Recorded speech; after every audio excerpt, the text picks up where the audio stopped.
looks like Susan's here. President, you're getting me and we're working on Charlie. That'll give us time to get this loaded.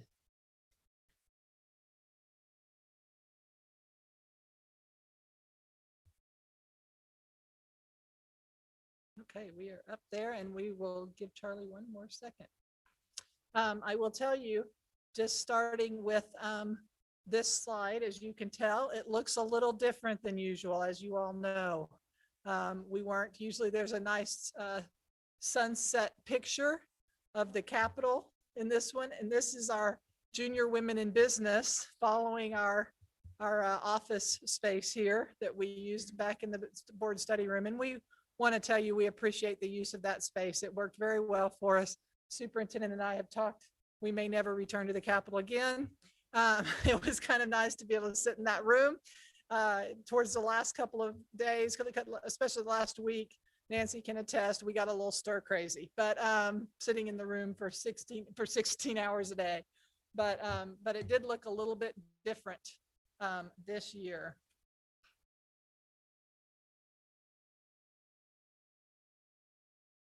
There we go. All right. Susan and I were going over this today. Susan put together this slide deck, so thank you very much, Susan, for doing that. We think this is the second largest year for education bills. We decide that 2017 had one more than we had this year. So we're still dealing with a lot of bills up there, and this year was no exception. So let's go. One SB1 included the 6% WPU, which we've talked about in here before, and also the supplemental educator stipend, which are the teacher bonuses and school-based employees bonuses, I should say. We've talked about that here before. Happy to answer any questions about this or anything else as we go through here. So please stop us and ask any questions. These are just the highlights from the budget. That's what else we need to cover there, Susan? The transportation money, 2.5 million. I believe you asked us at one point, Nancy. Oh, sorry. I believe you asked us at one point, Nancy, how much of that transportation and that reimbursed. It's about 75%, according to Leon. What else on there, Susan? We did get the little add-on that we talked about for at-risk and ELL students. And we'll see how that works. That came through in a bill this year as part of the West Ed study that we're all familiar with.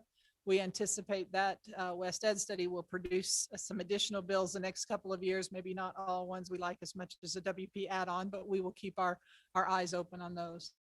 Yeah, that's something we've worked on for a number of years, and so we're happy to see that done. And one of your board priorities. And one of our board priorities for 2 or 3 years, as I recall. So happy to report that was done this year. Let's go to the next slide, Susan. These are, again, more bills that passed. I can't remember who carried the bill on the high public schools. It's a bonus for teachers that teach essentially in Title I schools as an incentive to stay in Title I schools, which is something I think has been sorely needed for a very long time. And I'm glad to see that would be addressed. Our own Representative Elison had a bill that would have done the same for math and science teachers, and that bill unfortunately died.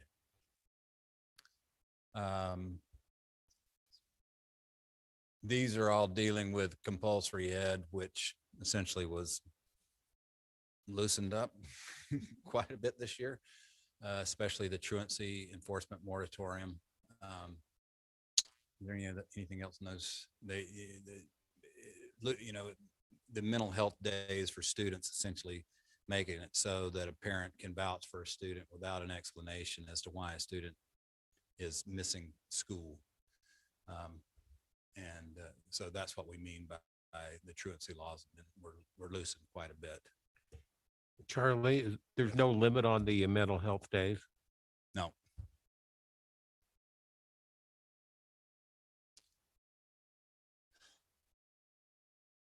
These are COVID. Yeah. What, is there anything on there we haven't already discussed in here? No, these are just a set of COVID related bills, the one that ends the mask mandate, the one that, but supposedly does not affect K-12, the one that sets the threshold differently for test to stay, that we worked pretty hard to get the language the way that we could live with. And then the last one was just started out with a lot more teeth to it, but ended up basically saying the health departments have to notify us and coordinate with us before they change mandates, which I think we're pretty much doing anyway. Yeah, that seemed to be the way it was functioning as it was.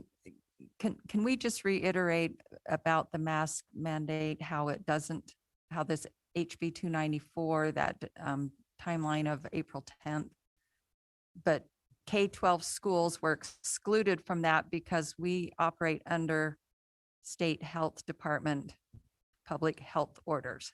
Right, and we were assured during that process that those orders, while they might change, the mask mandate for public schools would not change on April 10th.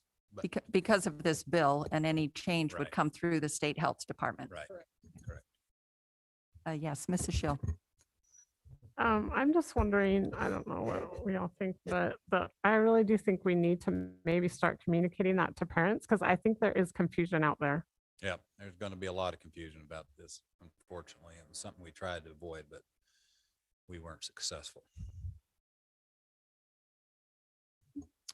More bills that passed, Grow Your Own Teacher and School Counselor Pipeline Program. I think was a great bill. It was sponsored by Jefferson Moss, and it allows para teachers and counselor interns that have worked for the school district for I believe a year, correct?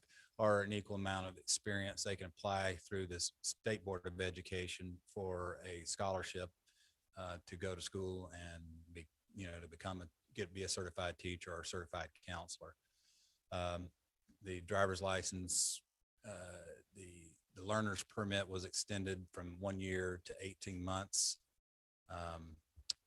Civic education requirements about how we teach civic education. I think That was just a date change. that was just a date It was change, set to implement this year and it's delayed a year. delayed a year. All right.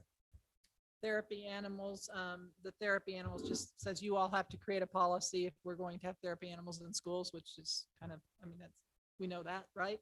And then, SB 84 has delayed the school grading another year.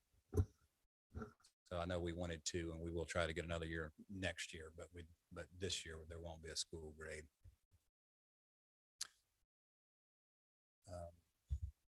these are two, Yeah. these are two special ed bills. The first one is a positive one and it passed. The second one is the one we talked about last time that we were in the process of killing, but had not happened yet.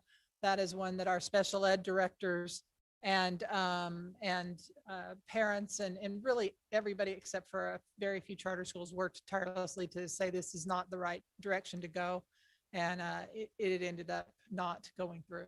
Yeah, special thanks to Misty Suarez and especially the parents of special ed students in our district, not just our district, but in all the districts that weighed in with legislators.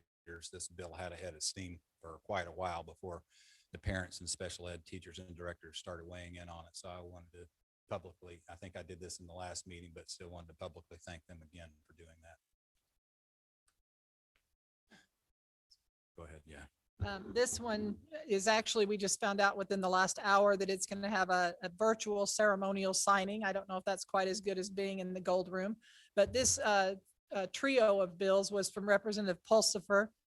And I think the thing, it's on reporting requirements and trying to rein in and maybe control some of the reporting requirements at every level, from the legislative requirements to the USBE requirements to local requirements. To try to rein in some of that. So you get rid of duplicative type reports and just try to lessen in the report, which big shout out to our communications. This group was made that Susan Pulsifer managed to put together this committee. And it was really made up of people from every walk of life in education, from charters to traditional schools, from big to rural, little to small, business managers to superintendents to teachers. It was really a pretty well-rounded committee. And in the end, they came up with 3 different bills that will be signed in tomorrow into law.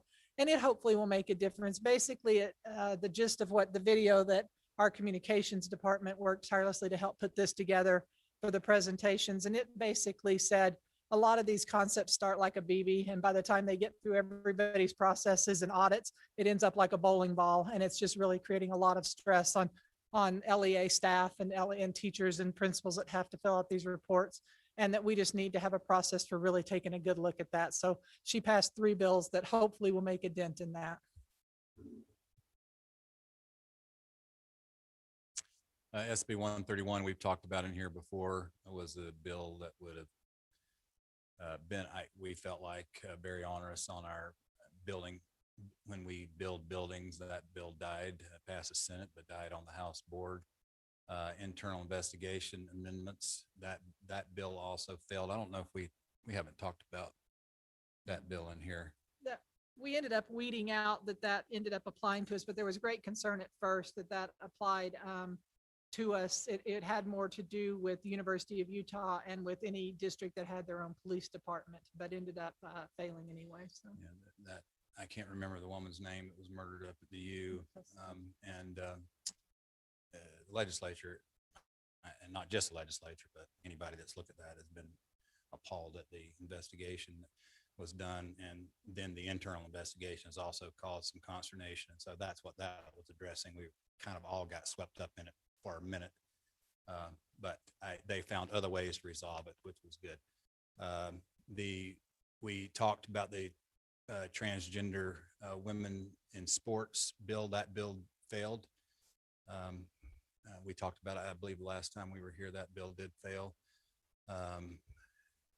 We spent the last probably week of the session fighting HB 428, which was, we talked about that bill last time I was here, and that bill did end up failing. It would have allowed 4% of our parents to kick up to a committee that would have been made out of the state superintendent, the Speaker of the House, the President of the Senate, and the governor to review, are their appointees to review whatever decision that you guys had made, and that was the subject of the parental petition. That bill has died, but the USBA has agreed to negotiate with the bill sponsor in the interim. I felt like the bill was dead before that was agreed to, but we would agree to it anyway. And then I can't remember what SB 210 does. that one is it would have increased maternity and paternity leave, some ramifications that's of right, that. yeah. And right or wrong, there was a pretty significant increased cost attached to it, but it ended up dying. Yeah, it would have costed the state, same amount, not the same amount, but relatively the same amount of money too. And so that it didn't get funded. And that's it. Any questions? Can we answer any questions? Mr. Wrigley. District Robin Hood bills, taking it from the rich and giving to the poor. Were there any this year, or what happened? That was the big surprise this year. And that was part of the West Ed report as well. And we expected to see those, but now we expect to see them next year. Yeah. Able to not have that this year None came up for another year. None were even filed that we saw. So That's good to know. yes, I probably should have mentioned that in the summary. Thank you, Steve. Mrs. Neubauer? I don't know if you can answer this question, but the question is that with the bill with the mental health and how there's no limit, has the Utah State Board of Education addressed this at all as far as how we're going to be able to maintain attendance policies or things of that nature? I don't know that they have. The bill doesn't leave a lot of room for interpretation. And so I assume they could make some rules regarding it, but I don't know how it would work. This last Thursday, they had a discussion which in general kind of led to the pendulum is swinging away from compulsory ed, and they were looking at ways to kind of line that up.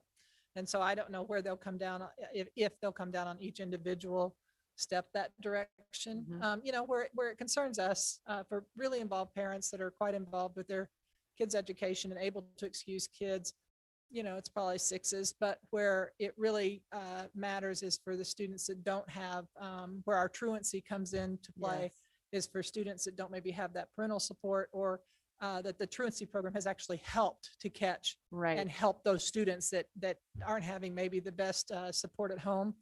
And so internally, I know BJ is looking at that, and we'll all be taking a look at that, as well as watching what the state board does to interpret all this, but definitely worth an eye on it, because it swung the pendulum the other direction this session. Yeah. Thank you. And just a quick follow-up on that, just process-wise, frequently when these bills pass, then the state board takes a look at them and either revises or creates rules that give more clarification for practice for LEAs.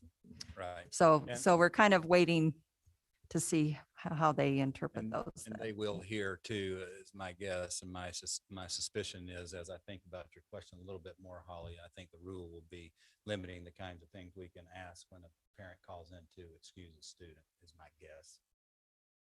And then I'm grateful that we've already talked to BJ about that, because that's my biggest concern, is that student group that we need to be careful we're helping stay in school. Okay, any other comments or questions? No? Thank you for that update. And, you know, it's not something that we can just now say, okay, we don't have to think about policy at the state level for another year, because we do know that this work is ongoing year round. And not only the interpretation and the clarifications, but also these concepts that have been maybe carried over into the interim. So we thank you both for And your if I service. could, on behalf of Susan and myself and the board, if you would allow me, I'd like to thank our legislative delegation, the legislators that represent the Canyon School District at the legislature. We have a great relationship with each and every one of them. They work well with us. They listen to our opinions. They care about what you guys think. They don't always agree with us, but when they do, they're vigorous in supporting us, and wanted to publicly thank them on behalf of the school children of the Canyon School District. Thank you. And I think as a board, we also appreciate that relationship and how they reach out and they value their role as representing our area. So thank you. Okay, next item is Canyons Online 21-22. This is a first reading, and I would like to ask the superintendent to come up and introduce this topic. And then also, I believe Dr. Amber Roderick Landward, Director of ISD, will contribute to the presentation. Thank you. All right. Thank you, President Tini. Before we move on to that, I just want to express my appreciation to Charlie and Susan and communications team and all their work in regards to the legislative session and their work. It really goes a long way in serving the needs of our students in Canyon School District, but also our constituents and our patrons and our families. So seeing them in action all session long is really inspiring. I just want to comment too on that last piece on attendance and compulsory ed. I think one thing that's important to understand there is that I think a lot of people perceive compliance with attendance as being punitive. And I think we have to be careful with that, because when it comes to compulsory ed, the necessity in some of these policies that really create a backstop, especially for our most underserved students, is that a lot of those services are only marshaled and compelled when a court order is in place. And so the more that you pull back on compulsory ed policy, the less the courts are compelled to provide those services, whether it's mental health or it's food or it's law enforcement. And so I think, we just need to be careful and thoughtful about how we move forward with that. It's not, I think sometimes people perceive that the stronger the policy, is that simply is empowering, schools and principals to take punitive matters when that's really not the intent. That backstop is there for a purpose. And I know my fellow superintendents and I have argued, you've heard us before on the Hill argue this point.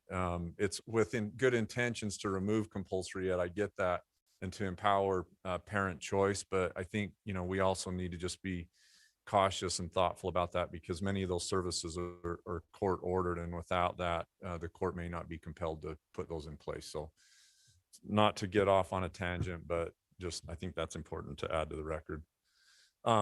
So I'm really excited to introduce Canyons Online tonight for first reading. This is something that's been in the works for a while, and credit ISD Amber and our new online administrator, Michelle Shimon, as well as Bob and our school performance team and our steering committee that involved teachers and administrators and staff. I think, one of the exciting, maybe silver linings in the pandemic has been that we have learned about being responsive and flexible to students' needs. And especially when it comes to high school students, that a blended model can work. We know that in-person instruction is the premium, and getting students in person to build those relationships and that trust that's necessary when it comes to learning. However, we also know that our students' needs are changing, and that the online environment is becoming more and more part of their experience, just like it is in college and career and life. And so I think this next step in really repurposing and creating a new vision for what that online experience might be like. I think it's really important, and I'm sure Amber will allude to this. It's really important to understand this is not part of COVID response. If indeed we get to that point next fall where maybe there's a variant or something changes that requires a response, now that we've done this once, we'll be fully prepared in a tiered way to do so. But for me, I really am excited to see Canyons Online really become part of our ecosystem and our DNA in Canyons, to offer flexibility and provide choice to our students and our parents.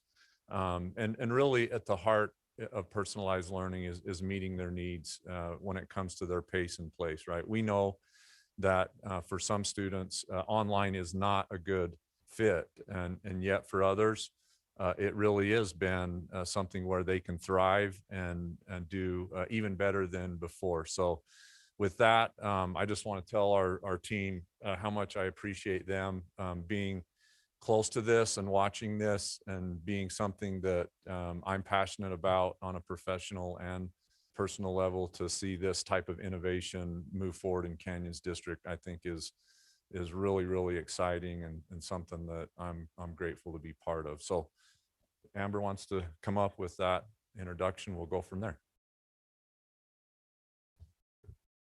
Thanks, Rick. Good evening. How's everybody doing?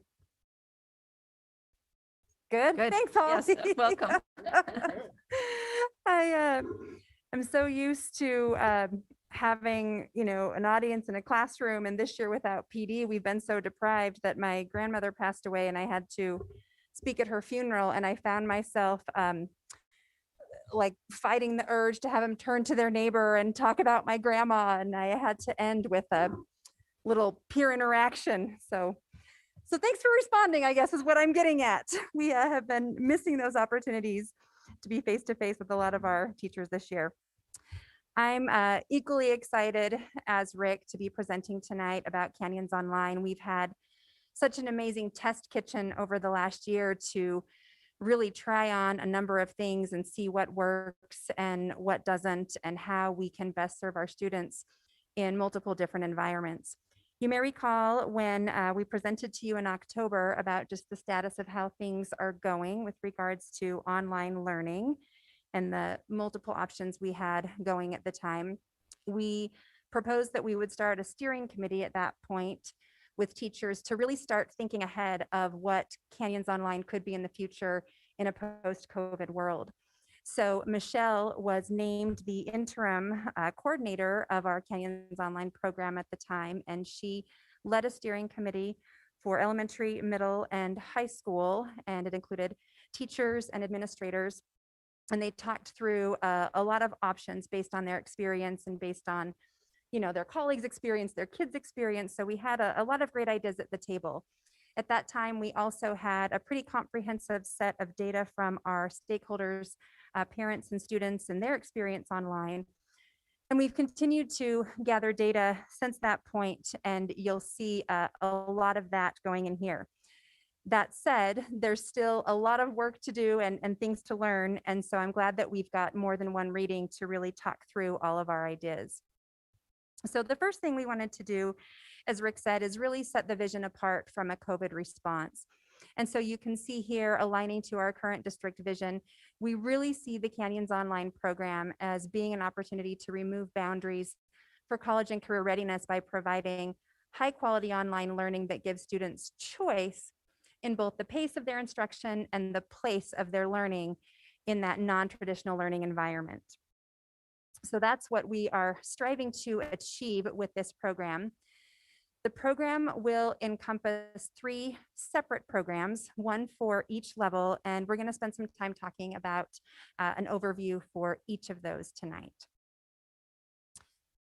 One of the things that we wanted to really clarify with this vision and as we move forward is we want to really be able to define what this program is and what it isn't. At this point, everybody's had an experience with online learning and a virtual classroom, and everybody has had a different experience over the course of the last year from the closure and then heading into this year. So we really want to make sure that our students and families understand what they're getting with Canyons Online and try to debunk any preconceived notions or specific experiences that they might be, biases they might be bringing to the table when they express interest or apply for the program. So you can see here, this is a table that just outlines what it is and what it isn't. So first, Canyons Online is a program, not a comprehensive school. And that decision was actually made, if you recall, last year with CVHS, transitioning it to a program. And it really makes sense to keep it that way in terms of our state accountability and some of those components as well. Moving forward, Canyons Online is a rigorous online learning program for students who thrive in that non-traditional learning environment. And as Rick said, it is not a response to our COVID concerns. If we need a response, we will address that in a different manner. Canyons Online is an instruction curriculum. Their instruction curriculum is aligned to the Utah standards. It is not easier than in-person instruction. Canyons Online will offer a flexible schedule with synchronous and asynchronous learning opportunities, but it is not a required synchronous learning schedule, as some have experienced this year. Canyons Online is instruction and curriculum that is specially designed for online learning, and it is not the exact same instruction curriculum as in-person instruction in all cases. So hopefully that helps clarify, and we'll continue to add to this as we advertise eventually for the program. So then who would be good fits for this program, or what would the profile of a Canyons Online student look like moving into the future? These are going to be students who prefer learning outside of the classroom setting in terms of the traditional classroom setting, students who enjoy or need the flexibility of learning at their own pace and their own time, are self-disciplined and organized, or they're students who need a flexible schedule for reasons related to family, work, sports, or health. The Canyons Online staff that we are proposing would be the administrator, who you named a couple of weeks ago, Michelle Shimon, full-time, part-time, and adjunct certified teachers, a full-time guidance counselor, a part-time instructional coach, full-time technical support, which was actually named a couple of months ago. I believe that was also, Bailey was hired in November. So that was part of our proposal in October that we hire somebody at the help desk who has specific knowledge of of Canvas to be able to support our families. So that person is already in place, as are a number of these folks. And then full-time support staff. And again, a number of these folks are in place with CVHS already. So I'm going to break down each level of program, and Nancy, interrupt me if we need to pause for questions or whatever you want that to look like. So for the elementary program, it will focus on 3rd through 5th grades, as those seem to make the most sense when we're really talking about the best experience and setting our students up for success. We really felt like starting with 3rd grade would be the best option for that. So for each of the levels, I'm going to break down just an overview of what the instruction, the personalization that we have planned, and then the instructors for the program. So at the elementary level, instruction will focus on the Utah core standards, which encompasses the primary content areas as well as the integrated content areas. Lessons will be organized in Canvas, and we will continue to use the district adopted curriculum as we have this year that is being used in person and online. There will be daily synchronous instructional opportunities for our students, as well as optional extended learning opportunities and potentially in-person activities as well. The personalization component of the program will really focus on the instructional pace to support our students. And then the personalization will also come in how the synchronous learning is designed. So we really see a great opportunity, and what we've learned from our experience this year in implementing online learning is that teachers can best provide scaffolding and small group instruction and individual supports to varying degrees with how they organize their synchronous learning. And so we would be working with the teachers in the program to design that accordingly. And then the personalization would also come in that demonstration of competency. So again, focusing on those standards. And because this isn't a specific seat time program, we'd really want to be focusing on how the students are learning and demonstrating that competency in those standards. The instructors for the Amber? program, Oh, yes. Sorry, Mrs. Schill has a question. Oh, go ahead. So will the elementary program only be 3rd through 5th then? That is what Okay, we I are just wanted proposing. to make sure I understood that. Okay. We would plan to hire full-time licensed elementary teachers so that they can focus exclusively on their role in this program. And then we would continue to provide them very specialized and advanced training in best practices in digital teaching and learning. So that's kind of the gist of the elementary. Do we want to pause here and ask questions about the elementary side and then, okay. Okay, Mrs. Nybauer? So tell me a little bit about the in-person activities that are optional, because at this age, that's so vital, right? So. Right. So as we have looked at the experience of the teachers this year, there's just a lot of things that they have noticed. God, it would be really great if we could have a small group come in to really cement some of these skills. Or, as you know, 3rd grade is when we start introducing more rigorous science concepts. We just proposed curriculum adoption a couple of months ago. So it would be a great opportunity to potentially offer some in-person lab opportunities. And we would see that actually across all programs. So we'd like to be able to leave that flexibility open and make that clear in the program to parents that we could be inviting students in so that teachers have that flexibility to provide those opportunities, which we haven't been able to do this year, but see those as vital. And along that vein, if it is a lab, like a little science lab kit, would it be available for students to check out and do at home with a parent or something like that? Sure. So the instruction would be designed around those standards to happen exclusively online. And then this would be like that icing on the cake, that bonus to come in person if that works out for the families. But they'd also have the option to do that at home. Right. And I think that, we'd have to, it might not be the exact same, of course, Sure. depending on the standard and what the lab is, but yes, would be the idea. Mr. Wrigley and then Mrs. Arnold. Yeah, I have just a couple of questions. First off, it needs a sexier name. Canyons Online doesn't cut it. So Canyons Okay. Online Academy or some other thing. It needs a above your That- name. I will leave that up to you Another all. district, which I will not mention, has come up with 3 names for their new program. We so have should come up noted, at least with yes. 1. But it needs a better name. We don't So- need sex appeal. So We're come just back with great this without it. on a better name. Whatever, it sounds good. It needs to stick out. But no, I mean, I'm serious about it. We need to have some kind of a name.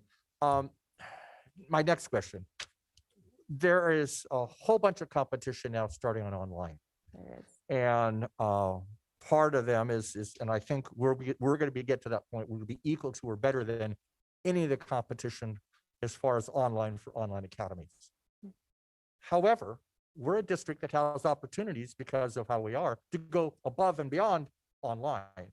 So has there been some description or discussion that you'd be able to offer, for example, these kids, and I don't know how it is with the law on this, but that the kids could do online, but they could also be somewhat associated with their local elementary school. So if they had an assembly, they can go. If they had certain things, they would be invited. So we could do an online plus. So they can have all their academics here, but they would also then be able to go and still feel like they belong with their peers. And because that's the problem now, you do either regular tradition with your peers, or you go online, you sit in your room all day long. Right. You know, if there's a way to make it where you're able to say, we can go online and meet your needs for your academics, but for your social emotional aspect, we have these other things that's going to happen and may be involved. That especially, I'll ask it early for the other one, especially for the middle school and the high school, we can do some electives. I mean, because online woodshop doesn't cut it. You know, online choir is not as good as the regular. And so if we're able to do that, I think it's going to put us in a good position with the other online academies across the state to say, we don't produce traditional, but we've gone with a blended model, which allows you now to still have that. You'll walk with your class on the, you know, for your graduation. You'll go to prom with your graduation. Is that something you guys are considering? Absolutely. I think that, you know, you hit the nail on the head, Steve, that this really being outside of COVID, it can be that online plus, and we can really start to be creative about how we're engaging our students in opportunities at their homeschool, but also just creating a really amazing experience in the virtual classroom. Yeah, as well. I mean, because it's been, well, the parents says, I want you online. And then they've given up the rest of their high school education. And I've got, I know several people that students have done that. So yeah, I would encourage it. I didn't see it in reading this, but as maybe we go on, maybe just sort of put that in there, because as we market this, I would like to see this marketed to our own district to say, not only can we do this, and other districts are marketing in our district, but not only can we do this, but we have this other availability that's even more enhanced than what you having to drive a trolley across the valley to do that. You could do this in your own school district and still get a quality education. I think you've just written our material. Okay, So way to go. but do give me a more sexier name. You don't have any ideas for it? I like Academy. Go Academy. Everybody else goes Academy. Okay, thank you, Mrs. Arnold and then Mrs. Nybauer. So I'm glad Stu went before me. I'm really kind of like realistic and logistic. I want to know logistically how you're actually going to pull that off, because when you're looking at kids online, and then you're telling me you're going to be able to take them back to their own home school, and they're going to be able to go to that school and use the school whenever they want to. We have all those extra classrooms hanging around, and we have all that extra time, before school and after school, because there's not really a lot of extra classrooms hanging around. And then with Steve's whole thing that he just said, I don't know how realistically and logistically you're really going to do that. Even if you're going to have them go on Saturdays, because during the school day, how are you going to get them in there when we're using those buildings? I think that there's going to be varying opportunities by level. So high school, there's going to be a lot more opportunities, obviously, than the elementary level because of how the I know program's that's what I'm talking designed. about, just elementary And- right now. Right. So just elementary. I think that that's where we're going to be able to get creative. So what that looks like, we'll be able to design. It might not necessarily be going back for specific assemblies at their home school, but having an opportunity to maybe get those same assemblies in a different manner with their online peers in conjunction with some of our schools that maybe have smaller enrollment. I think there's lots of ways that we can really work with our team of teachers and our principals to figure those pieces out. So before we go putting this online and telling parents that we're going to do all these marvelous and wonderful and great let's things, get them to reality. let's get Fair it enough. down to reality and what that logistically looks like, because I don't want any false information that we Yeah. can, and we've done this before a couple of times where we've said, yes, we're doing it, and then we find out we couldn't or didn't. And so I know it looks great on paper. I've done this before as an educator. Looks really great on paper. And then I went to my Right. classroom and tried to do it, and it didn't work out too well for me. So I would like more information on how you feel you're going to pull off PE, fine arts, assemblies. I don't know. I'm a visionary man, but and I want to meet you both in the middle. And so I think that the point is well taken, Clarine. And what I'm hearing you say, and I completely agree with, is let's be really clear about what those opportunities are. Because if we just say opportunities, what one family thinks they're going to have access to compared to another could be drastically different. And so we don't want to set people up for disappointment. So I think that that's a really good point. And that said, I also will agree with Steve in that I think we can have a vision and really start to map out where we can make that vision reality. And we will just try to do that very quickly so we can advertise accurately. well, especially for middle school and high school and electives. I mean, that's going to be Yeah. a little bit easier if you just count them as the number of students in that class. Mrs. Nybauer? I tend to also look at it with a little bit of a business perspective. So we have a lot of competing interests with online school. So we have to define ourselves as what is our purpose and how are we competing in this arena if this is what we choose to do. And I would say one of the best ways to compete would be that these children then still feel part of the school community, like what Steve is suggesting. They're able to do early morning orchestra if that's an option at their elementary school, at their neighborhood elementary school. They're able to do after school things because there are grants available for parents to do homeschool where they actually get funds from the state and are able to pick their children's education. They're able to be the ones that orchestrate it. They can move at a fast pace. It's very customizable. And so I think if we're going to do this and do this well and compete in this arena, I think we have to offer these things. And that's what makes it exciting and attractive is, well, I want to do the canyons online because then I still get to be part of my school community. And I would also like us to look at how can we have that the most personalized education as possible. Is there an opportunity for that student to be accelerated and move through lesson plans quicker? Because when you think about what are the motivations why a family chooses online, I think those are some of the things that they can be more personalized and customized. They can move faster, at a faster pace. They can accelerate, they can maybe cover more material. And then have other options open to them with concurrent enrollment and things like that. So I think those are maybe some things we need to be thinking of.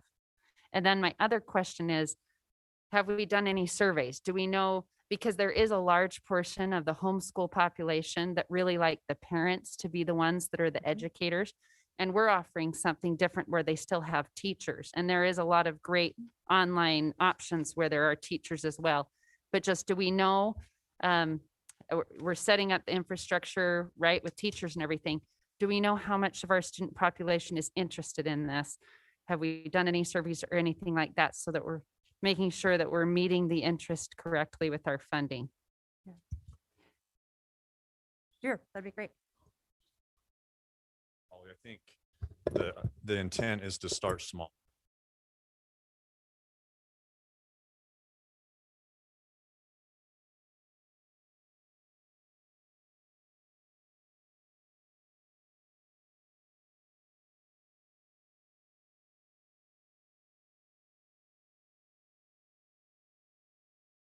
For me, thinking about the cost benefit here is really, especially, we're going to try to use federal ESSER funds as a startup so that we're not impacting general FTE funds to begin with. And then as this grows, we're able to pull back on that and kind of understand what those trends are. But I would recommend that we start out small and then, build out from there.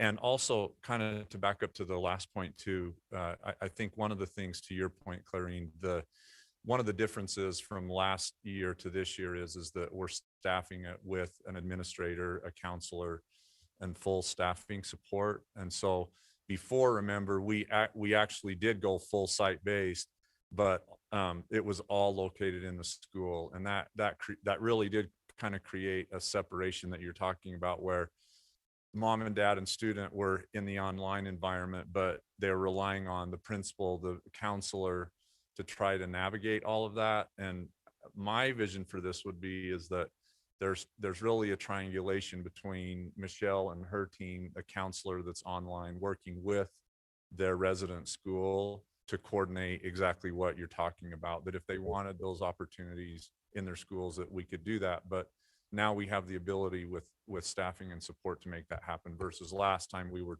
completely site-based. I think Mrs. Arnold has another. I think that's a good point too, because we've seen that through this COVID, we're losing populations of students that we have not been able to really address in an effective way, I guess. We've been able to address it, but not necessarily really effectively. And so that would be part of that, addressing that with the ELLs, with the students who are in resource or special needs students, that we can better accommodate their needs with the people in place this time, because it was very difficult on our principals to try to manage all of the online students and all of their needs, and the students in the schoolroom, and then their needs too. So that's a good point. Yeah, and I think we talked about this. One of the lessons learned was really the need for a coherent common language that is, throughout our online environment. So I think this, this does that. So yeah, I think all points above are well taken. And to Steve's point too, I think it does allow us, as a program, their resident school and school of record still, is their home school. So it really is a true, blended option. I just want to speak to just the enrollment part of it, Holly. I think another element to this that's important, and Amber will speak to this, but there are, when you think about just the process of moving your student to online and understanding really the expectations and what that looks like, and moving from a post-COVID environment to the future, I think it's necessary, and Michelle and Amber can speak to this, but as we've learned through this and through other districts that have experienced this, and online schools in general, that through that application process, really helping students and parents understand, if it is a good fit for them, and really, taking kind of that approach with an equity lens, so that students fully understand, what they're getting into and how we can support them and their needs. But I think we should be cautious in starting it out that way, so that, it doesn't become a situation where only those parents that fully understand, what that means, that all parents and students can access that on an equity level, that they have a fair opportunity. And then, with their counselor and with the parents there and the administration, they can decide if it's best for them. So, and that's been right. That's been a little different that it's been. I mean, through COVID, we essentially opened the doors because of the virus and the pandemic to all students at any time. And I don't know that that serves the best interests of all students. So just another thought. Sorry, Amber. Okay. Thank you. So I'm just looking at the clock here, and board, if you're okay, let's let them go ahead and present the rest of the information. And then if we have additional questions, this is a first reading. And so this is our time to then ask for more information to come back. So, great. Thank you. Okay, thanks, Nancy. So the middle school program has some similarities to the elementary program. It will be offered to 6th through 8th graders. Instruction will focus in the core areas, language arts, math, science, and social studies. Just like in the elementary, the lessons will be organized in Canvas. We will use the district adopted curriculum. There'll be daily synchronous instruction, as well as those optional extended learning opportunities or in-person activities as the teachers warrant. The personalization will be similar to elementary in terms of the pace and the synchronous learning that will be personalized, as well as that demonstration of competency. The piece that will be different from COVID is that we will have full-time middle school teachers teaching. Remember, this year they've been teaching in person and online. And just to add to what Rick mentioned, one of the key differences in moving into this year is hiring full-time teachers and posting these positions. We will get the teachers who have really excelled and want these positions, because remember, we changed a lot of folks' job description and their assignments a week before they started their contract. And so that inherently will be very different in terms of the program structure. So with the elementary and middle school program, pending board approval, what we would propose is that we put in place an application process for these two programs. And this is just a tentative timeline. Again, it will be dependent upon as we get through the readings and work out some of these details, and we will adjust as needed. So what you have right here is essentially a 3-week window that we'd like to open our application for families to apply for their students. A committee that is led by Michelle as the administrator will review those applications and verify the needs and goals with families, and then admit students based on the program's success criteria. So looking at how I went through in those first couple of slides, the profile of a Canyons Online student, we'd be looking at those pieces. And we'd take a week to do that. And this is the reason we're proposing this option is because we really want to ensure that this program is equitable, and organizing it first come, first serve, or even in a lottery doesn't allow us to really meet the personalized needs of the students who would be seeking this program. So organizing it in an application fashion allows us to also gather more details about what the students' desires are and the family's needs are, and why they're seeking this personalized path, so that we can really make sure that what we have to offer is going to meet their expectations and vice versa. So we feel pretty strongly about that process. It will take about a week to go through. We're assuming those applications, and that will give us time in that week to also reach out to families and do meetings if we need to clarify some of the things that they've listed on their application. And then we'll notify them in that 4th week. Again, these are just suggested dates. So that concludes the elementary and middle school program. Then I'm going to move into high school after Mont. You're reviewing applications to make sure it fits. Do you have a student number limit that you are placing on this? Sort of. So as well, I say sort of because, as Rick mentioned, we really want to start small. We want to take advantage of what we have learned over the last year and kick this off. We want to kick it off right. And so we want to make sure that we can meet the goals of the program, and more importantly, meet the personalized needs of our students. So with the FTE that we have currently allocated, it would allow for roughly 50 students, 3 through 8th grade per grade. That said, we've also given ourselves a little bit of a cushion with FTE, so that if we have more applications than that, and we can fund it, we will look at doing so. Is that fair, Rick?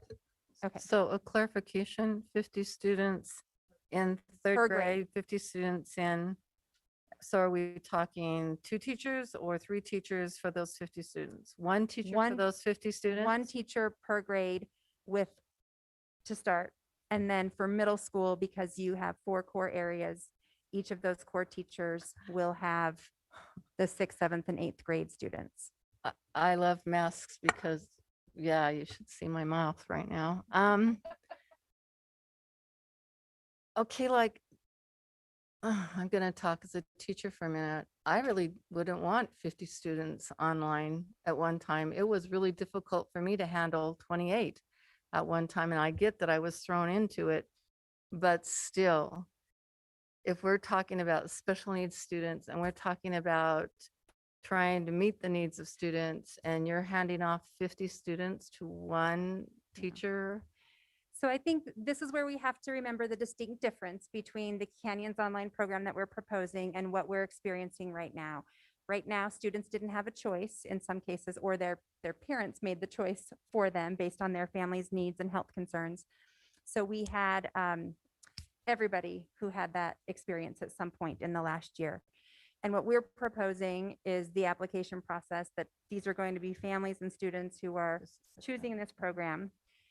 And given the pace personalization, we are anticipating that a portion of those 50 students are going to be pushing their pace a little bit more independently as well. there's no person for them to communicate with, work with. I mean, like, I can get 2 per grade level in there, and I don't mind that they have 25, and I get the FTE deal here. But there's power in communicating with somebody who's teaching 3rd grade with you and working with those lessons and getting those Canvas lessons going. And I know we're trying to stop for time. I'm sorry. So I will stop all my comments right now and we'll just wait and come back to this because Okay. I'm not done with this yet. And I know Okay. we're trying to get that 7 o'clock mark. So I'm done for right now. All right. And I think, Mr. Wrigley, you said you have a Yeah, really just a quick one. Itty bitty comment. No, not really. It's going to cause a lot of thinking, but it's an itty bitty comment. I'm surprised to hear it so small. My concern is we have, what, about 20% of our families online right now? Mhm. What happens if they decide to go online? They will leave leave the district. So it's something to think about. I know how difficult it is Right. to do that, but as we put this out, if we have it very limited and we have families that like online and they want to go online, we may lose all those students from our district because we don't have a program to give to them. So just something to think about. Small comment, Yeah. big doubt. And you may have just heard Rick say, we can expand. We really just, we are uncertain as to how many students are going to choose this path, given where COVID is, also given what families have experienced in terms of their own student success and their students' needs. So as Rick mentioned at the intro, we know that for the majority of students, being in person really is going to be the best pathway for them to achieve. And so we want to keep that in mind. Also shared with you the data and the difference between our students in both environments. So we want to be sensitive to that. Bottom line, if we have a number of students who this is their desired pathway and it makes sense for them, we have options. Yep, I appreciate that. I just don't want us to bleed any more as far as students. Absolutely. Yes, we need that. FTE. Do you want me to keep going or are we good? Okay, so Yeah, really quick on this one. me really quick. Okay, perfect. So with the high school program, remember we have had a high school online program for just over 8 years now. So as that program CVHS now comes into the Canyons Online realm, the focus will shift slightly. The primary focus of the high school program will be earning original credit. So this gets at that acceleration piece, Holly, that you were talking about. These are students who want to free up their schedule and take some courses online so that they have more room, or take some classes online so that they can have education release for varying options. So this gives that ultimate flexibility for the high school student, and the high school students, as we've seen this year, are always dual enrolled. So they enroll in their neighborhood high school for a lot of their courses, and then they take some of their courses through the online program. The secondary focus would be full course credit recovery for a letter grade. And this is a slightly different focus than what we have had to date. And what this does is move the majority of the credit recovery to the high schools, where they know the students, the counselors are working with the students, and they have more opportunities to truly target the credited or the credit recovery for students, so that not every student who needs to make up a credit has to take a whole entire course over if they were very close to passing in the first place. So we're working with principals on the details of that side of it. But for the Canyons Online program, primary focus, original credit, and full course credit recovery as that secondary focus. So for the program, the instruction, there will be courses available in most content areas similar to what we have now in terms of that design. We will be bringing to you at the next board meeting a proposal for a new curriculum for the Canyons Online program and credit recovery for the school level. We will align that new program to the scope and sequence of the curriculum map so that it is in line with the standards that are being taught each quarter to support students in that acceleration or recovery. And then just as in the elementary or middle school, we see the teachers having opportunities to bring students in for some hands-on activities where appropriate given the course. Personalization will be organized by pace of the students, or the instructional pace that the students choose to engage in, as well as those synchronous learning opportunities, and then again, that demonstration of competency. At the high school level, we are anticipating needing full-time and part-time teachers. So this is a shift from what has been CVHS in the past. And then we will still have a need for some adjunct, we're calling them adjunct licensed teachers. And those are our teachers who are teaching full-time in our high schools and then teaching in the online program outside of their contract. And we, like I said, we'll anticipate needing teachers in all of those areas. And then the big piece will be adding that heavy training component for all of our teachers as in the elementary and middle school. And the great thing about the way we've organized the instructional model across all three of these programs and having Michelle as the administrator is these are her faculty. And so she'll be able to pull them together for that collaboration, that professional development, and build that cohesion, even though they're teaching different grades. It's a good start. So big questions, how would this be different from our current program? In addition to what I've mentioned, the big key in what we're trying to accomplish with these shifts in the high school program is creating a more equitable student experience. And we can do that by increasing consistency overall, but particularly in how we organize the rigor of each of the course, that shift in the instructional model that I just mentioned, having full-time and part-time teachers, in addition to the adjunct to create that higher availability and access to the teachers, increased alignment to the standards and our CSD scope and sequence, which has been something that is not always available right now in the courses available through CVHS, increased personalization and supports. A lot of that is coming from a shift in that instructional model. And then finally, more professional development and teacher collaboration, again, because they're part of now a designated program, not part of a school and part of a program in most cases. It allows them to really invest as educators in their own learning with this assignment. The enrollment process for high school will be different than elementary or middle, where elementary and middle we would see as an annual spring application process. The high school will run similar to how it has with CVHS, where it will be ongoing as the students have those needs. The course then is added to the student's schedule in their home school, and then students have a specified window of time in which to complete the courses they have registered for. So this is a big picture view, and as I mentioned in the beginning, there's a lot of details that we are still working through. So I've highlighted some of those next steps here that we are in process or going to be working on in the coming weeks. So first and foremost, developing that application registration process to make sure that it is equitable and that we have the mechanism to get it out to all of our communities to ensure that they have access. Finalize the course offerings for our high school program, finalize the service delivery model for special education, 504 services, and our services that our multilingual learners will need in the program. Hire teachers, adopt the curriculum for the high school program, and then Michelle's already working on developing the program website and the resources, including the program guidelines and procedures, handbook, and all of those pieces, because again, we want to make those things very clear up front when families are applying so they know it is very different than the COVID experience that they may have anticipated.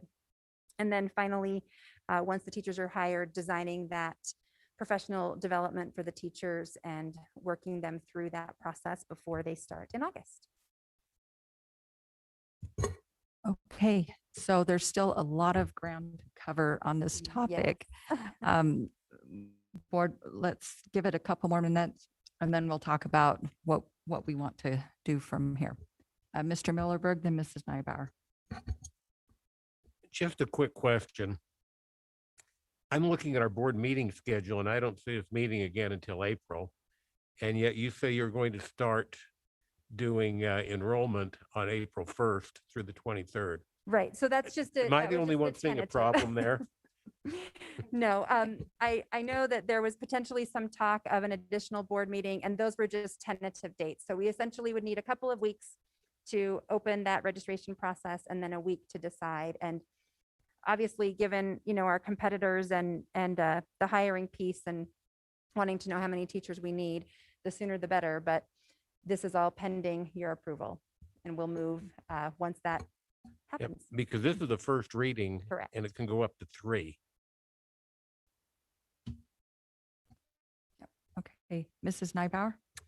Okay, I feel like this is really moving in a different direction for our district. And it's exciting and there's a lot of change and metamorphosis that could happen. But I feel like this is something we need to be thoughtful about and make sure that it travels through the correct process. So I am nervous about the timeline as well, especially because I'm sure the online and other homeschool options are already open for these students. I have some suggestions and questions, and so I'm just going to detail through these, but I'd be really interested in bringing this back for discussion at a future board meeting, because I do think this is something that requires a lot of conversation. Which is our intent. Okay. Okay, so we can throw out that timeline of the April 1st. with Yes, the- sorry, okay. that was Okay. my mistake. I was just thinking in. Right, you're in thinking weeks of and those I added deadlines dates, to so enroll. Yeah. It is tentative. We just think in terms of, we need a couple of weeks for the application and then a week to decide. Yeah, We and I can- know why you put that date too, because there are people that are probably already deciding, homeschoolers that are deciding their curriculum or enrolling. So, Right. okay, so here's a couple of thoughts. I would like to see brought back to us the number of staff that are currently doing CVHS online. And then what your recommendation would be as far as how many staff and personnel we'd be hiring or setting apart for this. I'd also be interested in looking at a survey online for our current families who are doing online. If they plan on returning online again next year, they'd be interested in this option. I'd also be interested in really looking at, again, like Steve mentioned, which I agree, those layers that help these students feel part of the school community. I'd really like to see that as part of your list of these, of why Canyons will be different than CVHS, how that's personalized, how that helps these kids feel a part of the community. And that may look like being allowed to do part online and part in person. I'd just like us to look at that so they can go to their elective classes at the middle school and they can do their core online or however that may look. I know that looks like that's the case with high school and you're not even limiting numbers and there's no application process. I'd really like to look at that at the middle school level, and then the elementary school level, being able to participate in before school orchestra or after school choir, those different extracurriculars. I also share the same concern Clarine does. If we're going to start this small and we want to start this right, and I think this is really, really exciting to talk about really personalizing education this way, but I think that 50 students for one teacher, I worry about that as well, having been a teacher myself. And I think that thinking of this in the 3rd grade to 5th grade level as this is one classroom size online, I'd just be really interested in looking at that rather than the 50 students for one Okay. teacher. Okay, all right, board. So with that, I will pose a question then. Do we want to look at scheduling a meeting between now and April 20th, which is our next regularly scheduled meeting?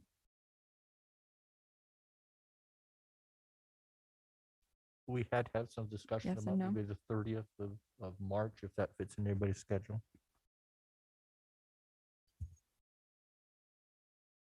I can't, Other ideas? 30th doesn't work. not for me. I can't make that work. Interest? It's fine with me, but I would like to limit the agenda. So just a very quick meeting of the very necessary items. Could we look at an alternative date? I can't make that March 30th. The next week is spring break. You know, we at the beginning of the year sit down and line out what our meeting schedule is. That gives members of the board the opportunity to plan the rest of their lives around board meetings. And so I, for one, would be opposed to having another board meeting before our next regularly scheduled meeting, But we only have one in April. because we've already scheduled an extra one this year so far. And the board has been willing to schedule extra meetings. I mean, because sometimes things do come up that we can't predict when we set these meeting schedules 18 months in advance, but other thoughts, board members? We can think about this and I will bring it up again at the end of the meeting. Okay, Well, maybe But if I you think- could, oh, sorry. go ahead, Mrs. Shill. If you could just outline maybe at the end, the items we need to talk about. Okay. Right? I mean, then we can understand how Okay, important that is. and right. if we Thank should- you. And may I make a suggestion? I understand that you feel a sense of urgency to try and move forward a little bit with this, but what I We wanna see do is it that right. there's been some requests for information that you can be working on. And then I'm also wondering if the application process could be maybe set aside as the formal process, but perhaps maybe some sort of a survey of interest or something, just to get an idea that it's a it's a non-committal thing, but just kind of get a general idea of interest. Idea. So, I wanna- okay, Mrs. Nybauer? I'm sorry, one more thing. Thank you. I think that's great. Also, I would like to have a request of information as far as what the district's spending has been. I know Dr. Robbins talked about where we're getting this from, but I think that would be good to see also what we currently were doing with CVHS, what would be the difference and where those funds are coming from. And then the last thing I would be interested in is just hearing a little bit about what our thoughts are with a parent-led, so that there's even more flexibility for kids, just to take a look at that. And if that's something we would be interested in. I know that's a big pull for a lot of folks that end up doing homeschool and online, is when it's parent-led. And maybe even as a possibility, if there's more applications or something, then we can fill. So. Okay, all right. Thank you. And we appreciate the work that's gone into this and the excitement and the vision, but it really is best to get it right Yes, than and, to get it done. and we were not anticipating an approval tonight. We knew that there needed to be 3 readings. So that's why tonight's just an overview, and we were anticipating specific requests for information. So I apologize that the dates were in there. That was my error. And we will take the time that we need, because as Rick and I have both said, or Dr. Robbins and I have both said, we want to make sure that we kick this off right. So thank you for your time. Thank you. We appreciate you and the team and all the work that you've done. Okay, board, that concludes our study session. And as you know, we are running a little bit behind. Are you okay without a break or? Nope. All right. All right. I think we will We can just. disclose we need to. Okay, yep. So we will just continue and move on into the business meeting, our business portion of our meeting. And with that, I will welcome those folks that have joined us for the meeting. And also I would like to excuse Mrs. Oakes, who is unable to be with us this evening. And today is March 16th, 2021, and the Canyons Board of Education is meeting at the district offices located at 9361 South, 300 East in Sandy, Utah. And so the first item is to approve the agenda for this evening, March 16th, 2021. Is there a motion for that? I'll make that motion. I make a motion to approve the agenda for March 16th, 2020 as so written. Thank you. Is there a second to the motion? I'll second it. Thank you. And all in favor, say aye. Aye. Aye. Aye. Any opposed? Okay, that motion passes. Thank you. Next, we will be led in the Pledge of Allegiance by Mr. Dan Harper, General Legal Counsel.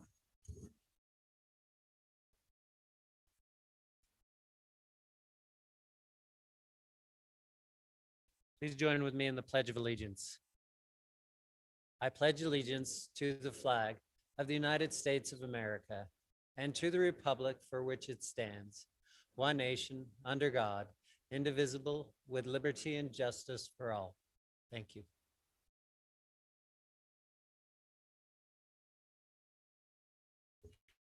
Thank you. Next, we will turn the time over to Jeff Haney and Kirsten Stewart from the Communications Department for some recognitions.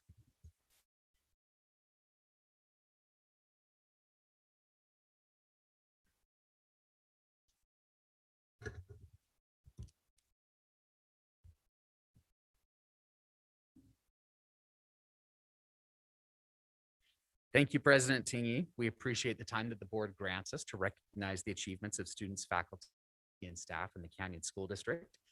Tonight, for our recognitions, we are celebrating a landmark day and the academic achievements of 22 scholar athletes. Those who are mentioned tonight will receive a letter of recommendation from the Board of Education and the superintendent, as well as a Canyons District keychain. So our first honorees tonight, there we go, are all those who helped realize our plans to vaccinate as many employees as possible for the novel coronavirus, the virus that has upended life and learning for exactly 1 year. March 16th, 2020 was the start date of the soft closure of Utah schools to stem the spread of COVID-19. A few days before that, on March 11th, was the first time that health officials declared the spread of COVID-19 a pandemic.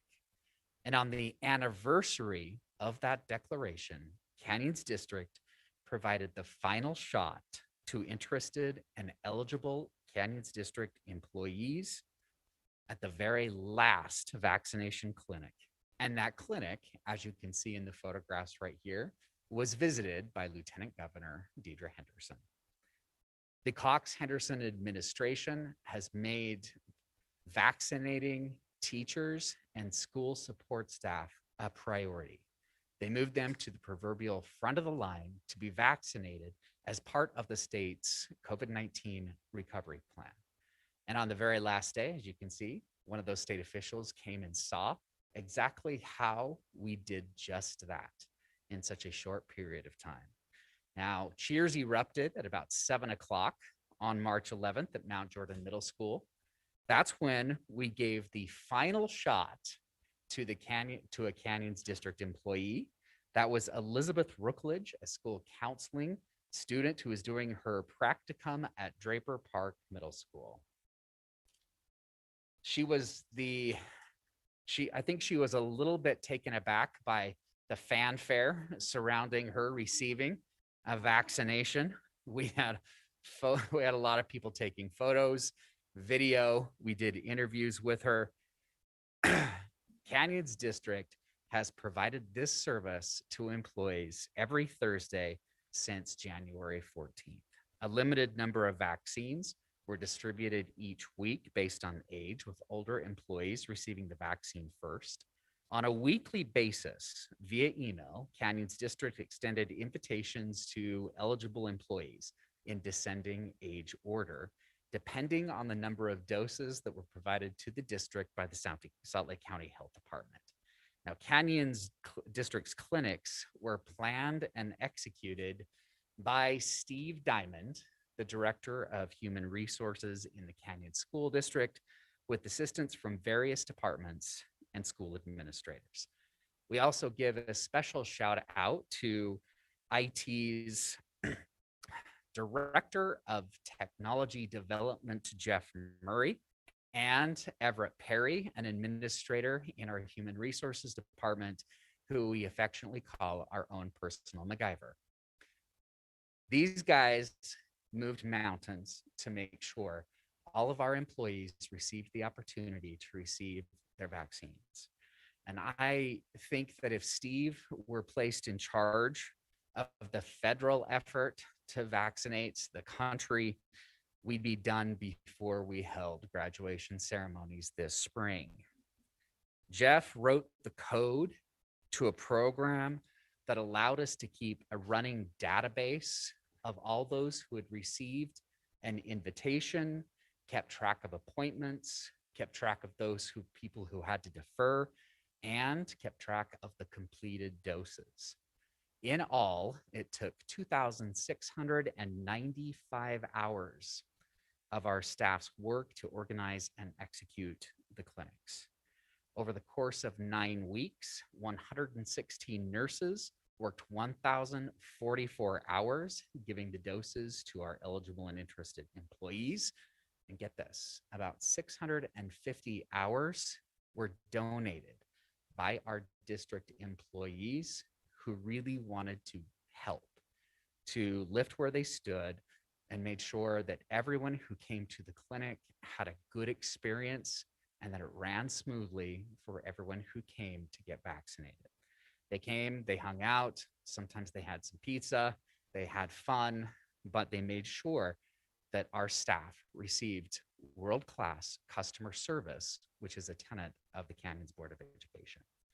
Now, according to district records, 91% of Canyons administrators chose to receive the vaccine, 83% of licensed personnel, and 66% of education support professionals. The total is 73% of all eligible employees participated in the vaccination clinics. So thank you to everybody, particularly Mr. Diamond, Mr. Murray, and Mr. Perry for putting so much time and effort into organizing and executing the Canyons District COVID-19 vaccination clinics.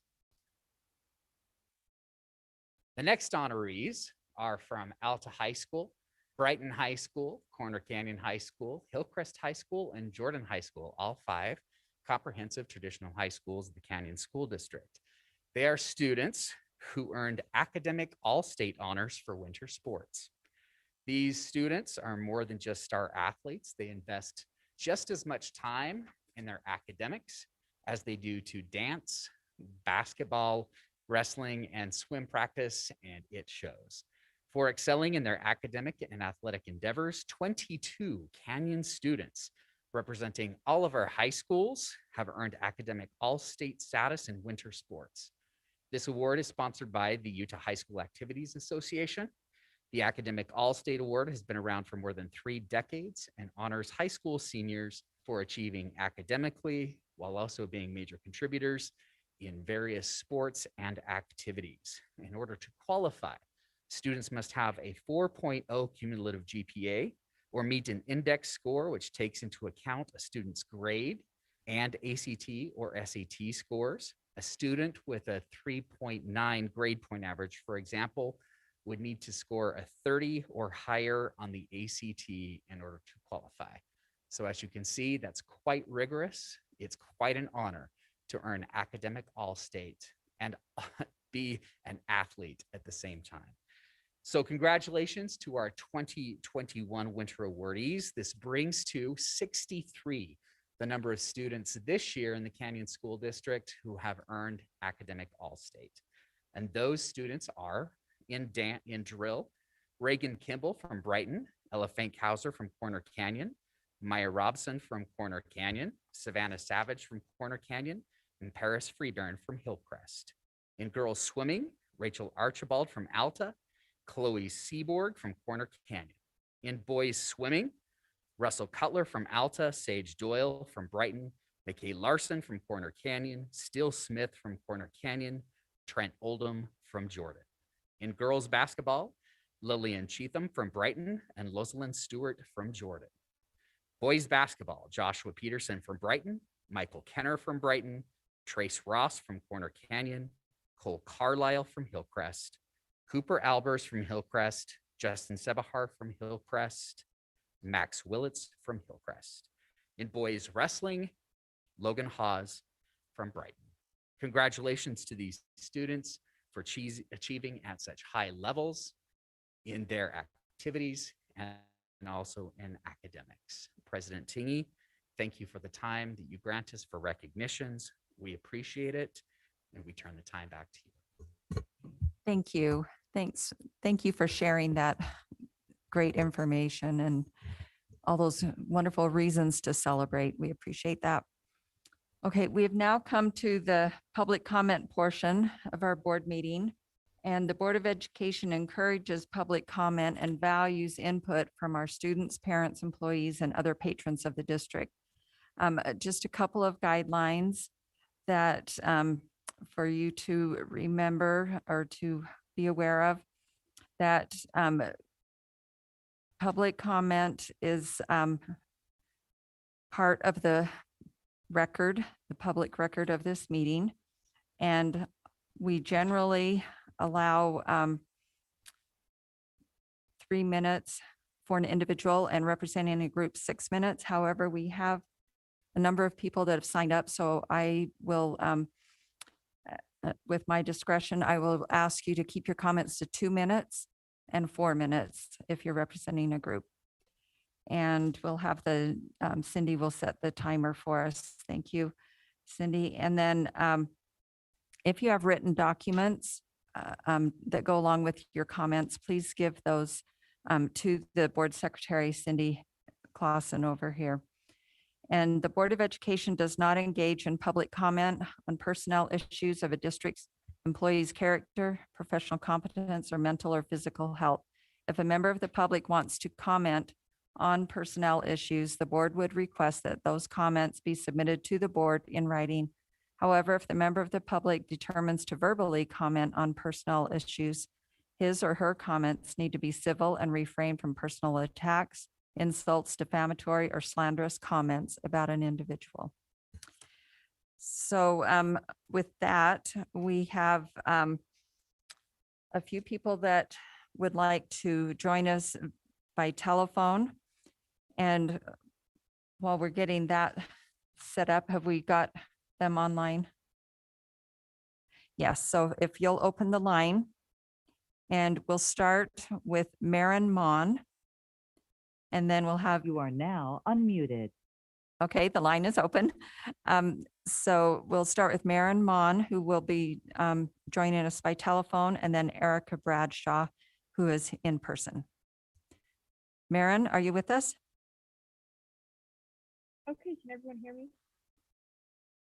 Yes, can everyone hear? Okay, yes, please go ahead.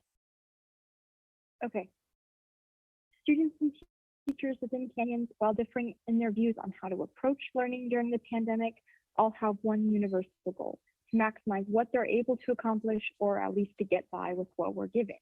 Throughout the past year, students in particular have dealt with multiple changes of pace, moving from in-person to hybrid to online, and at some schools, mandated testing. I attend Alpha High School, and my learning experience throughout COVID-19 has been turbulent, but thankfully manageable, as has my peers.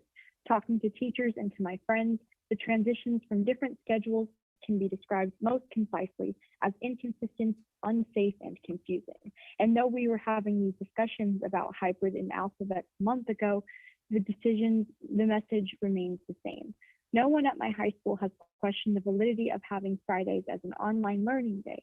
In fact, it almost makes school easier. We don't forget A and B days. I have more time to prepare club meetings, and it gives teachers an extra day to help online students who need it. The loss of in-person class time is the only drawback. The only concern being circulated amongst us students about their usefulness stems from our ability to connect to teachers. However, this practically outweighs the proposition that 5 days per week can be effectively implemented within a 6-week period, starting with the fourth quarter. By keeping the system in place with the appropriate changes, it requires Canyons to implement more support for families and teachers instead. My experience having Fridays as a virtual learning day offers me insight to both sides, because I do feel the student burnout being described. but having the time to balance between 8 classes is more flexible.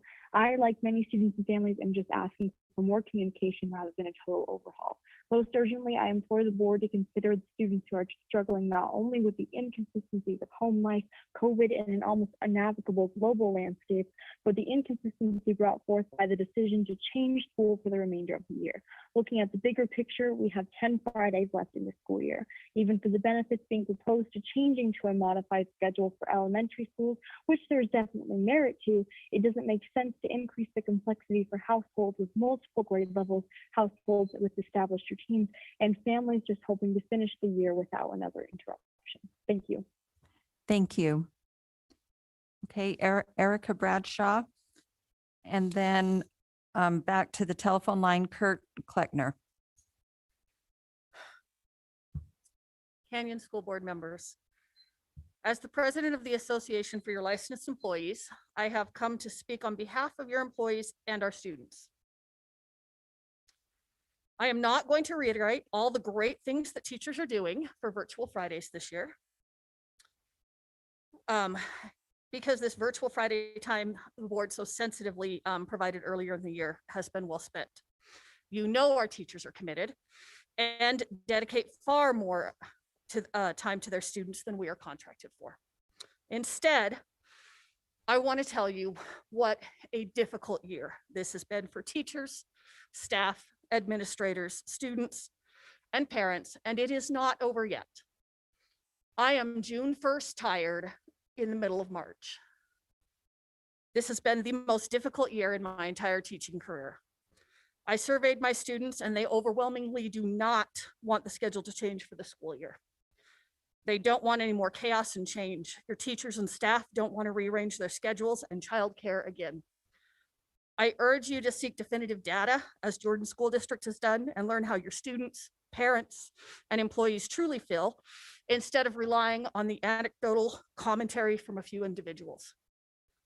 When the board approved the current schedule for the remainder of the school year back in October, your teachers were floundering in stormy waters, desperately trying to stay afloat. You threw us a life preserver and told us that our mental health and well-being was important to you, that you couldn't sail the ship if your educators were lost at sea.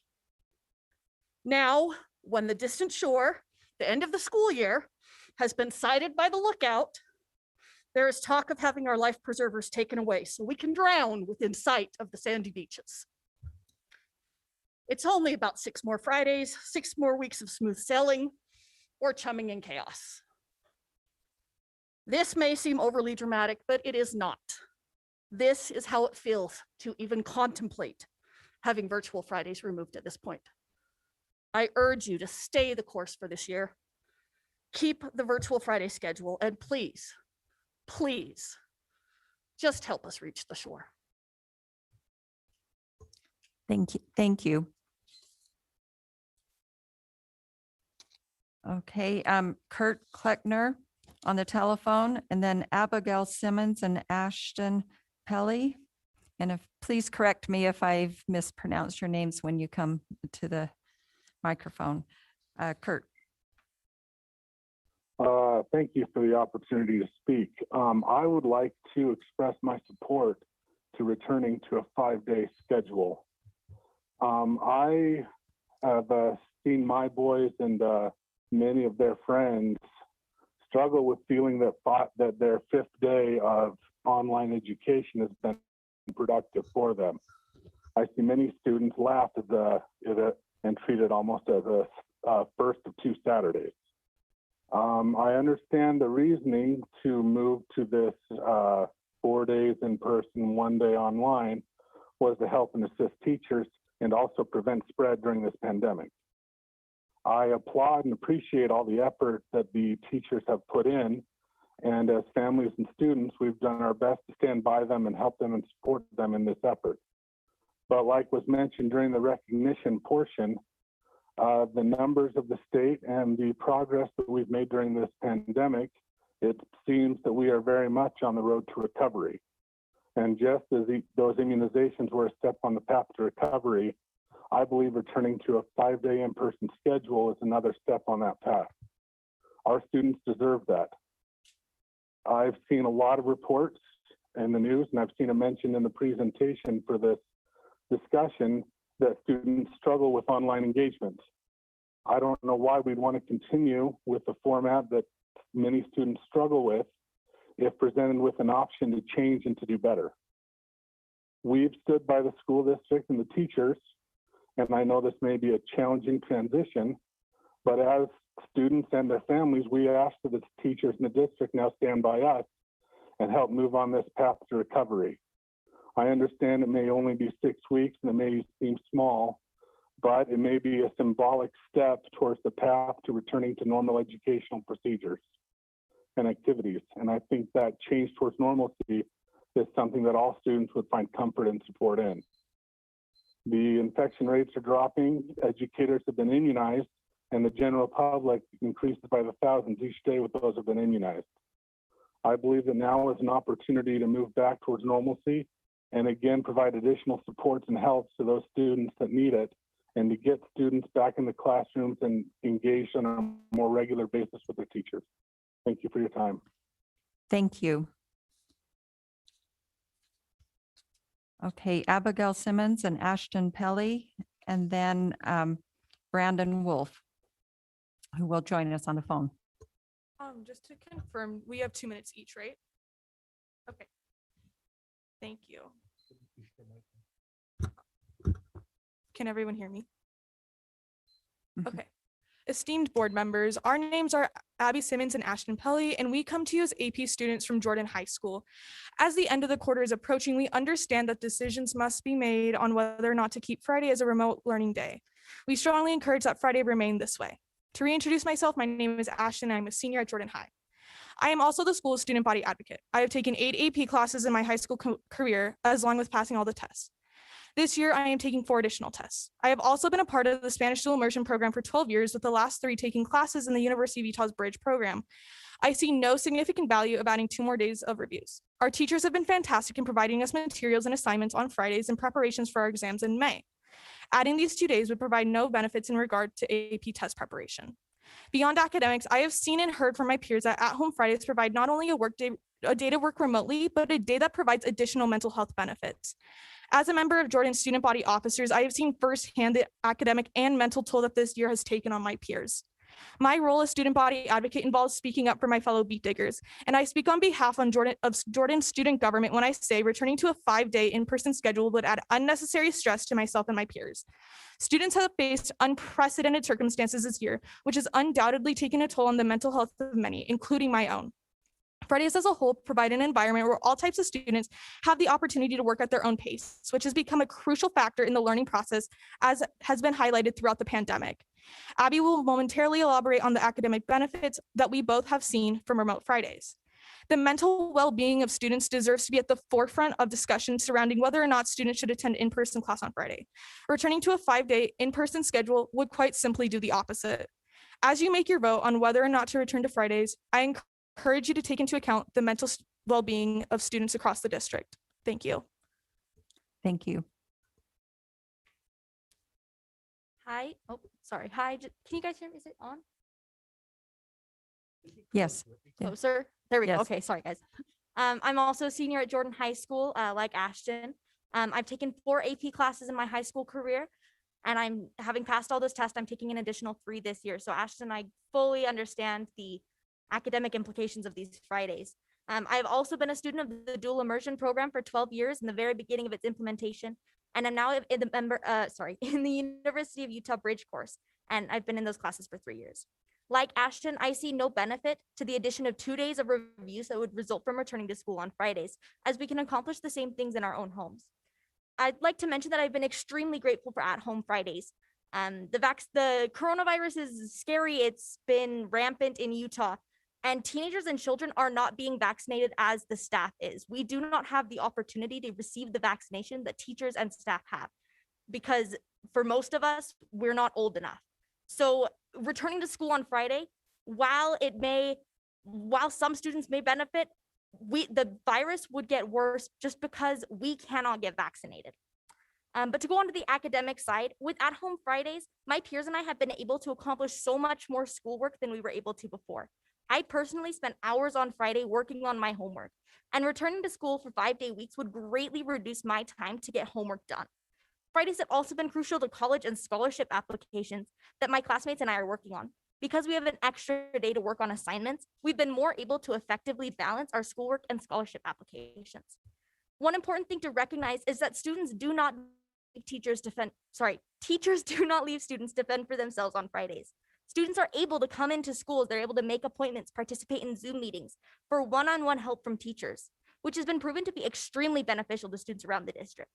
If the members of the school board vote to keep Friday at home, AP students would absolutely like to continue meeting with our teachers one-on-one until our tests so that we can receive the most beneficial help possible for ourselves. I urge you to make the best academic choice possible for the students, which is to keep us on an at-home schedule. Thank you. Thank you. Okay, Brandon Wolf joining us on the telephone, and then Ara Mazarian. And again, if I mispronounce your name, please correct me when you get up to the microphone. Brandon? Hello, actually, this is Bob Martin. I'm an employee of the Canyon School District Facilities Department, and this evening I'm speaking on behalf of the Canyons Education Support Professionals Association. I would like to express our appreciation to the administration and to the Board of Education for confronting the COVID relief stipend shortfall. While the stipend the legislature passed is a very welcome bonus for school-based employees, it left out many district employees that were impacted by the pandemic. Most of these employees worked diligently to provide services and items such as technology equipment and training to students and teachers so they were able to work remotely. Modifying school equipment like HVAC systems and water fountains to provide an environment where our students could return to school in as safe an environment as possible. Unfortunately, the legislature failed to see the value of these unsung heroes and left them out of the COVID relief package. So we applaud the Board of Education and the administration for taking up this issue to try and make it equitable for these district employees. So again, I just want to say thank you for considering the many district employees left out of the COVID relief stipend. Thank you. And just for the record, it's Bob Martin. Is that correct? Yes. All right. Yes. Thank you. Ara? Thank you very much. And you did pronounce my name correctly. Congratulations. You were the first person this month to do so. Yay. Hello. I'm a firm believer in the power graph. So before I start my speech, I would just like to point out that if you'd like to view some pie charts that correspond to my research, there's a QR code on the final page of the or the type up that I sent. Thank you. All right. So ladies and gentlemen of the board, please vote to keep the Friday in the 4-day school week, the final quarter of the 2020 to 2020. Okay. All right, ladies and gentlemen of the board, please vote to keep the 4-day school week in the final quarter of the 2020 to 2021 school year. From March 2nd to 14th, I conducted a modest survey of 218 students to determine if the 4-day school week with Fridays off as a study day was beneficial or malevolent to the students of Corner Canyon High School. As the survey concluded, I can say without a doubt the 4-day school weeks are incredibly beneficial to the students of Corner Canyon. I'll be going through my research in 2 categories, mental health and academics. To start with mental health, 200 out of 218 students said that their mental health had been improved by the 4-day school week. Another 15 were neutral, and only 3 said that their mental health had, gone down a rocky or had been worsened by the 4-day school week. When looking closely at the mental health students, or when looking closely at the mental issues students face, burnout and stress are the most common, normalized even. However, 4-day school weeks have helped to take this issue down a notch. 88.5% said that they were less stressed since implementation of 4-day school weeks, and 82.1% said that they were less burned out. As a student, the difference is clear. I can finally get good sleep. Seriously though, students' mental health are doing better overall, and stress is being decreased in addition to burnout. Fortunately, this trend continues to the next category, academics. One argument against 4-day school weeks is that students use Friday or whatever day they have off for a study day, for video games, or playing with friends. While this may be true for some people, overall, this is not the case. 204 out of the 218, of course, or 93.6%, said that they partook in schoolwork or school-related activities such as extracurriculars on Friday.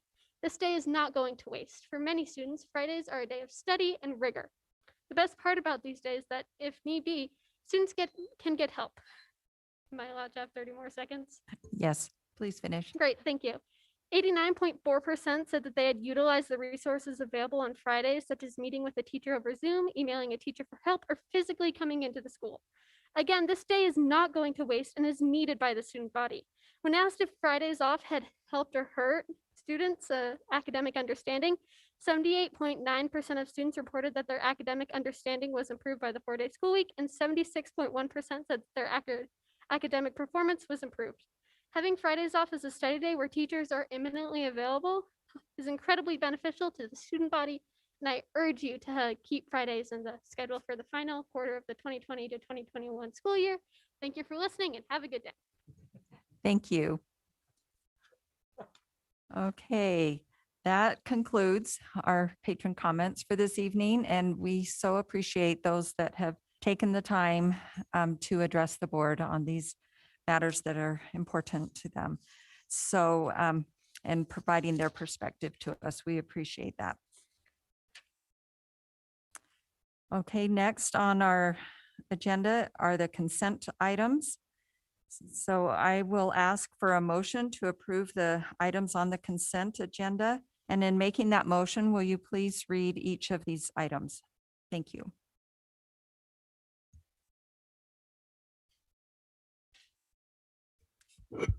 I'll make a motion to approve the consent agenda items, including the approval of minutes from March 2nd, 2021, approval of hire and termination reports, approval of purchasing bids, approval of student overnight travel, approval of February financial reports, approval to move portable classrooms from Peruvian Park Elementary to Altera Elementary, approval of COVID bonus for district level employees, approval of LEA specific licenses, approval of TSSP amendment for Draper Elementary School, and the approval of TSSP amendment for Brighton High School. Thank you. Is there a second to that motion? I'll second that. Thank you. And any discussion to this motion? Yes, I'd like to make that. Yes, Mr. Wrigley. Yes, I just would like to make a comment on G, the approval of the COVID bonus for the district employees. Often when we do through the consent agenda, it doesn't get enough opportunity to talk on this. I am really grateful for the opportunity that our district is taking, our administration. I'm thankful right now for our legislatures for the $1,500 bonus, and then also for our administration coming forth and encouraging the board to pass the educational support professional of $1,000 also for our administrators. This has been a very difficult year. And it's a small way for us to say thank you for all the things you have done. And I just wanted to be sure it didn't get lost in the consent agenda, that we are recognizing that. And I just hope that after take the federal and state taxes out, you have something to have money left over. Thank you. And I just want to clarify one thing, that the state bonus does cover school-based ESP. So we are appreciative of that. And then this is the district level. Yes, thank you. All right. Any other comments to the motion or discussion to the motion? Okay, seeing none, I will call for a vote. All in favor, say aye. Aye. Aye. Any opposed? Okay, that motion passes. Thank you. Next up is new business, item 8A, policy update. And we have several policies that this is a third reading and action is requested this evening. And I will turn the time over to Mr. Jeff Christensen, Assistant Legal Counsel. Thank you, President Tingy. At our last meeting, which was the second reading, at our previous board meeting, we reviewed 3 policies, 1 for an update and 2 to be deemed obsolete. The policy for action requested is our employees in public office. As we reviewed in our second reading, we have modified this policy from our first reading to include options that would be available to an employee should they choose to serve in public office. And the policy requires an agreement that they would enter into with the district to address those terms. There have been no changes from our second reading. There was questions regarding a policy in a neighboring district, Granite, and I attached that to board docs just to highlight the differences in policy. The Granite policy allows for some of the same provisions where leave may be taken for a time period or could be extended, and also allows for legislative leave. Within the policy as drafted for our district, we would be able to incorporate any of those provisions, and the policy committee did not recommend any changes to our second reading draft. This is for second reading or third reading action requested. I can answer questions. There are two other policies as outlined in the memo on board docs that we recommend be removed.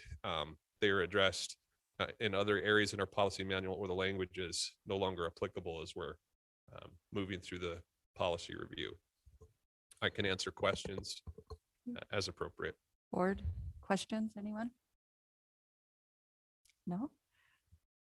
So yeah, we thank you for providing us that additional information and making the modifications that came out of the discussion from first reading.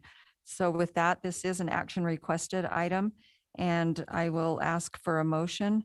And included in the motion would be to approve the policy 400.27, but then also to deem obsolete policy 700.7 and policy 600.7. So that would be included in the motion. So I will ask for a motion.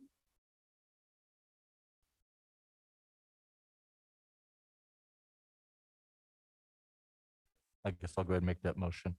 I make a motion to approve policy 400.27, employees in public office.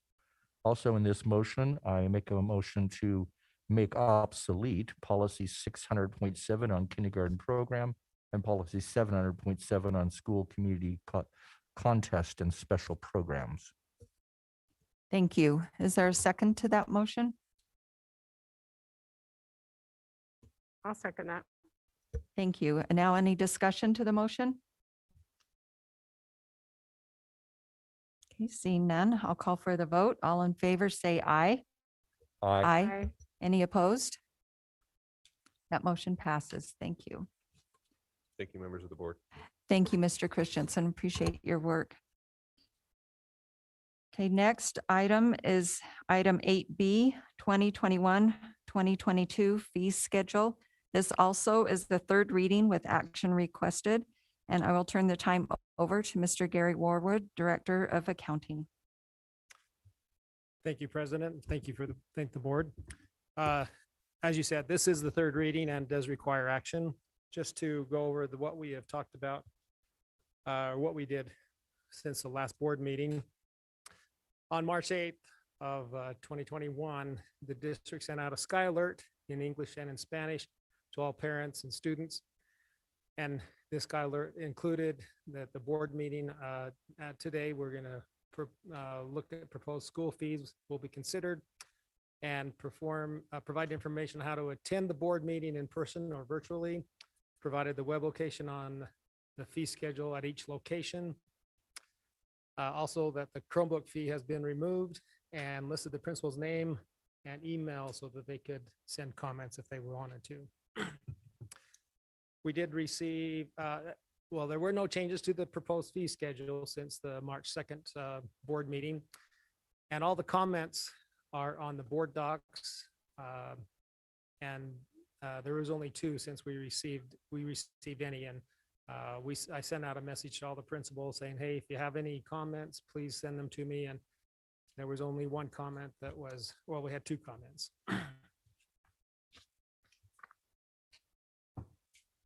Our internal auditors, so they've established the scope and objectives of the school fees in their review, and they'll start this during this month to fulfill that scope and objectives that they're going to look at. And when I talked to the internal auditors, they said they'd have their report done by the end of May, And then we will present that to the audit committee, and then the audit committee can present that to the board at that time. So here's the portion that you guys have to do. Your duty is that we have presented on board docs. We have the elementary, the middle, and the high school master fee schedules. And these are the fee schedules that you shall hopefully you'll approve tonight. And as you know, these master schedules have the maximum amount that can be charged for any of the fees. And then each individual school has their own fees schedule that could be lower than that, but they can't go above those maximums. Do you have any questions, comments, concerns? Board, questions, Mr. Millerberg? Gary, would you take just a minute and explain to the board? You and I had a conversation one morning about the money that came back from the fundraiser for the golfer, where there was more money coming back than what their fees were. Was that a golfer? It wasn't a golfer. That was football. Do you want to just explain that so everybody else can understand that? Because I found it quite interesting when you explained it to me. So what happened there is when the student turned in that money, the office personnel, asked, when you come to the register, they ask you what your name is, and they put in their name, and it goes under their account. And so they thought that it should belong under that student's account, the whole amount. However, we found out that the parent is the president of the booster club, and she, probably just saying, hey, turn this into the office, and thinking that it would go into the football account. And it did go into the football account, but under his name. And so when we did get that corrected, there was a large portion of that should have just gone directly into the program and not through the student's account, which in fundraisers, we have to account for those under each individual person. And that put him over the 5,000 limit that we have. Yeah, the first time that was presented, I had heartburn, and I think a few other board members did as well. And that was just like taking Pepsid, it just immediately cured my heartburn. Well, I'm glad, because you need don't have to have heartburn. Yeah, but along those lines, I hope we'll have some things in place that maybe will help clarify or prevent that from happening again. So some sort of procedural changes where they will try and make a distinction when the money's deposited and account is credited. And, that's a hard one because we have humans involved. And if the student just brings the money up to the counter and, the person behind the counter doesn't know any better, but hopefully they might ask the question, because that is a large amount of money that was deposited. But it was over several deposits. It wasn't just one big one. There were several of them in there. And some kids do raise a lot of money. I will guarantee, I will grant. Well, that to and I'm thinking maybe the red flag could be when a student starts approaching that maximum, that then we look a little Oh, yes. deeper into it. And that's how we caught it, is we look at that at the end of the year, looking at any student that would have come close to that maximum amount. So we do look at that at that time, and we will investigate those for sure. Mr. Wrigley and then Mrs. Nybauer. Perhaps we might be able to just send out some notice to the booster clubs, informing them of the process of doing that they need to make sure it gets in the right account rather than giving to their student or something. Because it's the booster club presidents that are probably responsible for it. So maybe if we just sent something out to booster club saying, we've had this occur, and just in the future, can you please be sure it puts in the right account? Or you could have a deposit slip for some of the kids too, or whatever that somebody fills out. But that might be more difficult than just notifying people that they need to be sure that they get it in the right account. And that's something we could tell the principals, and they could deal with the booster club. Yeah, it probably would be too much hard to remember the booster club teacher where to put the money. Thank you, Mrs. Nybauer. I think one thing that makes it difficult for the financial secretaries is the different programs have a different percentage of fundraiser money that goes to the team program and then goes to the individual. And I don't see that that's uniform throughout, having my own sons that participate in those. And so I think that's part of the issue when the financial secretary is getting these funds. She or he is probably not sure what percentage of this is supposed to go to the program and then go to the individual. So that may be something. And I know I've had parents ask me about that too. And I'm not sure what our stance is on that, but that may be something that might be nice to have uniform throughout the clubs of what the percentage is of fundraising that can go to the individual and then can go to the actual team or program. Or at the very least, have each of those individual programs communicate that with the head secretary at the school that would be receiving the funds. I think, yeah, those type of procedures. And this whole fee schedule process, I know it's a multi-year thing. And it's a journey, right? It's a journey. Yes, And as we, it's a marathon, not, as- it's, yeah. it's. And as we Because I'm take- going to be here again next year doing the same Right. thing, it's going to be Groundhog Day and we're and, gonna. and we learn things along the way, and things are identified, and hopefully each time around the block, we improve a little bit and get closer to what the purpose and intent of this program is.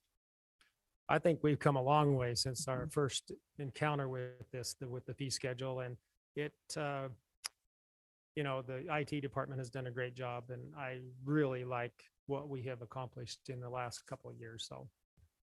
Yeah, I agree. And I just want to commend you and your department and the board for taking this head on when it first was brought up by the legislature. The schools or districts were given time, several years. And I really appreciate that we said, you know what, let's dig right in and let's get as close to where we need to be as soon as possible, because we realized that there were things that we would find along the way. So I appreciate that.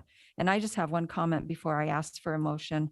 In the suggested motion that you have there, it says to approve the elementary, middle, and high school master fee schedules as found on board docs. And the document on board docs still lists the Chromebook fee, even though it lists it as zero amount. And I would suggest that we just take that off to avoid confusion from parents, that we just remove that one line. Of course. I thought it was also, I will correct that, and I can, we'll put that out there. We'll get that cleared up. Okay, so yeah, you'll correct it and put the correct documents, not only on the websites, but on board docs.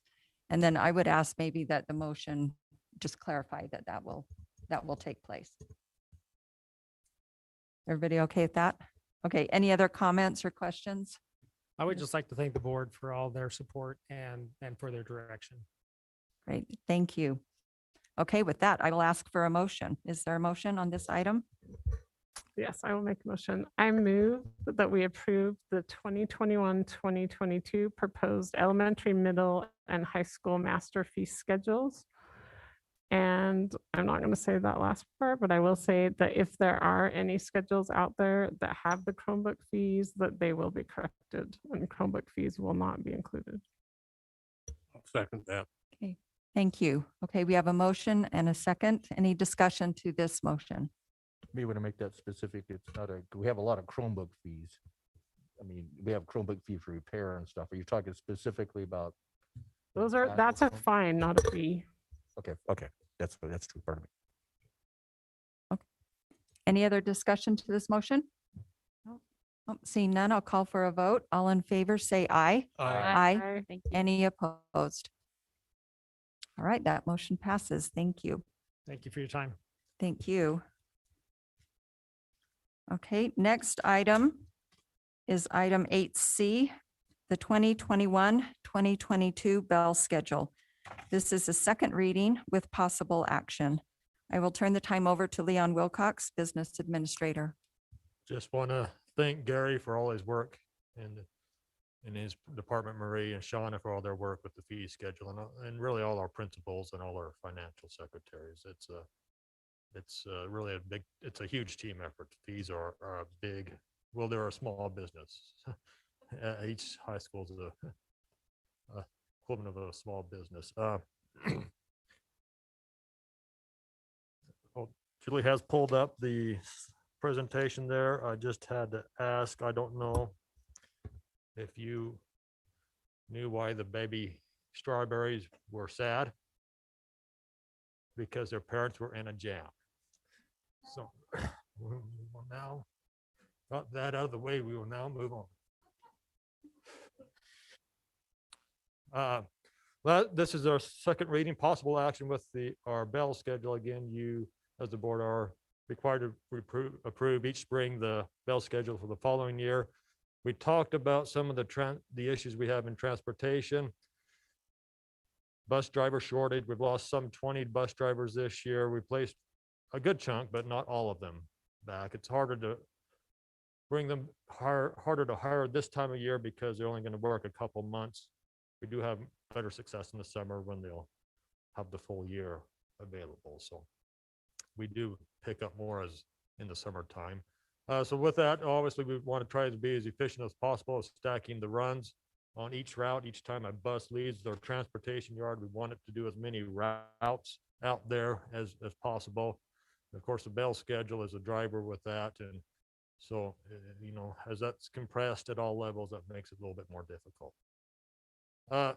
Here's the recommendations that we have for you, and there's only two. The first is to move East Midvale 5 minutes earlier, both in the start of the day and getting out. The school has expressed that they are willing, or actually that works out better for them to do that 5-minute change.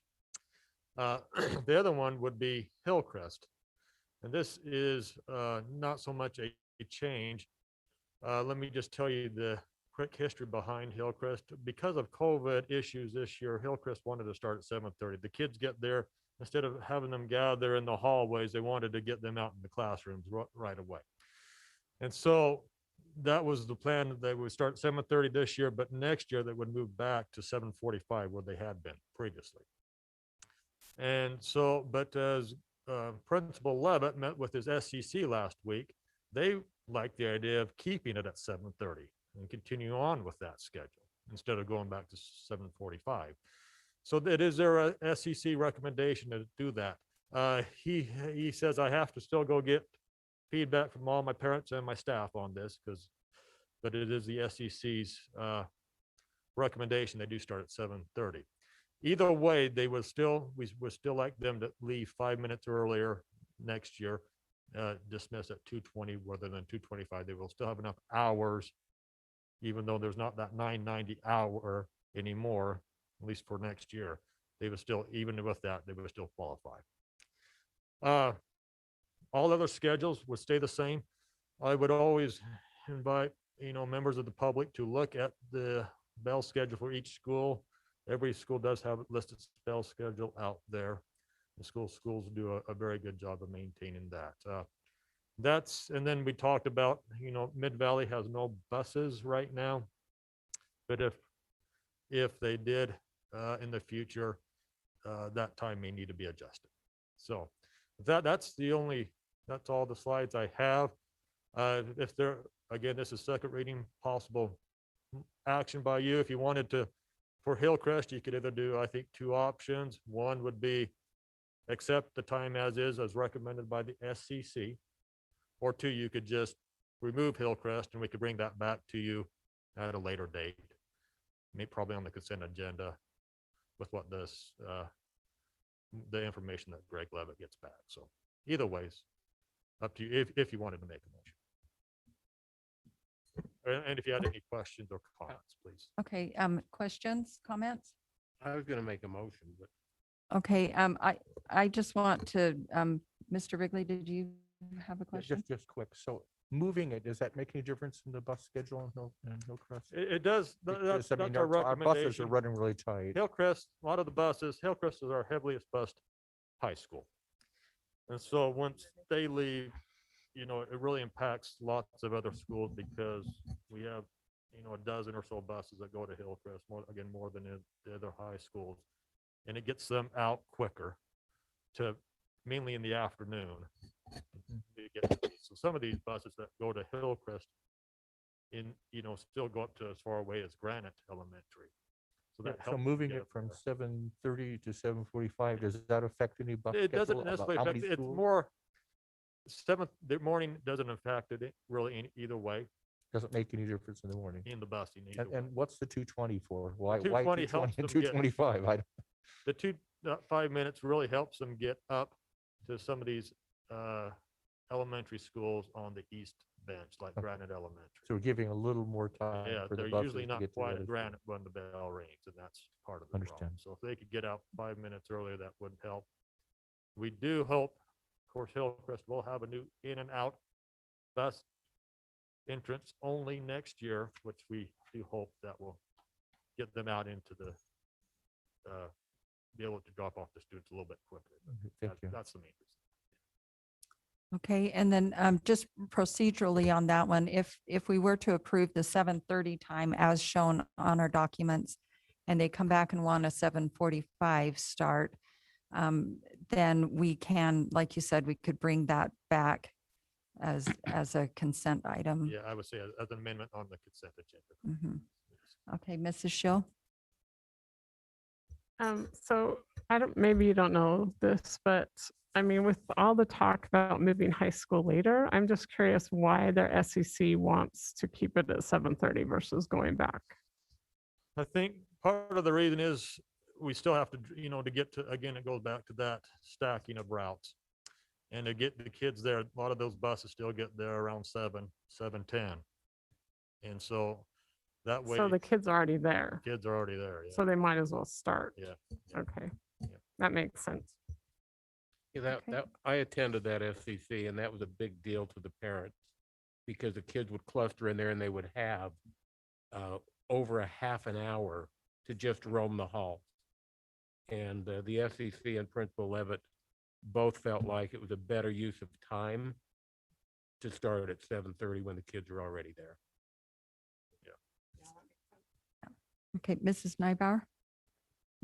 I feel like I do need to make a comment as representing my constituents who attend Draper Park Middle School. The board did receive an email from the SCC chair, and last year under a school climate survey, 85 to 90% of the parents said the early start time was their biggest concern with school climate at the school. And we're asking for later start time. I know it's tricky. I know that our bus routes and we've lost bus drivers, and I know that it's tricky how we stack. But if we are looking at granting Hillcrest a 15-minute differentiation and actually going earlier, I would just love to see if we can be creative and look at moving routes slightly. If they're moving early 15 minutes, even if we could just give Draper Park 15 minutes later, simply because they've brought it to our board. I feel that I would be remiss if I didn't communicate that, because I've had so many emails and so many parents concerned about that and the safety issues with boarding the bus at the dark that are up on South Mountain and things like that. So. Okay, and I will thank you, Mrs. Nybauer. If you recall, last meeting, the board did ask the administration to look into it and study it, and we will hear back from them on that. And just to comment, whether Hillcrest starts at 7:30 or 7:45, it doesn't affect the bus schedule. The bus schedule stays the same. Yeah. Okay. Okay. All right. I think it should be noted, I think Ms. Nybar brings up a good point. As part of the innovation, the board's strategic plans, either the innovation, the whole child, we will look at the later start times, maybe both of those categories. But thank you. Okay, thank you. All right, any other questions or comments? All right, this is a second reading with possible action, so a motion would be in order. Okay, I will move that we approve the bell schedule on board docs for 2021, 2022. Thank you. Is there a second to that motion? I'll second that. Thank you. Any discussion to the motion? Okay, seeing none, all in favor, say aye. Aye. Any opposed? All right, that motion passes. Thank you. Thank you, Mr. Wilcox. We appreciate the work on this. And this is it is an annual responsibility that we take a look at this, and we appreciate all the work that goes into that. And one of the reasons why we like to do it this time of year, so then transportation can, if there are any adjustments in routing, can make those adjustments and get it communicated out to parents. So thank you. All right, next item is item 8D, update on remote learning, Friday Remote Learning Day. And this is, I will turn the time over to Superintendent Robbins, but I just want to open with just reminding the board and the public that are listening in that on September 22nd, 2020, the board did take action and made a motion to adjust the school schedule to 4 days in person with Fridays as remote learning for the 2020-21 school year only. And so that motion does at this point expire at the end of the year.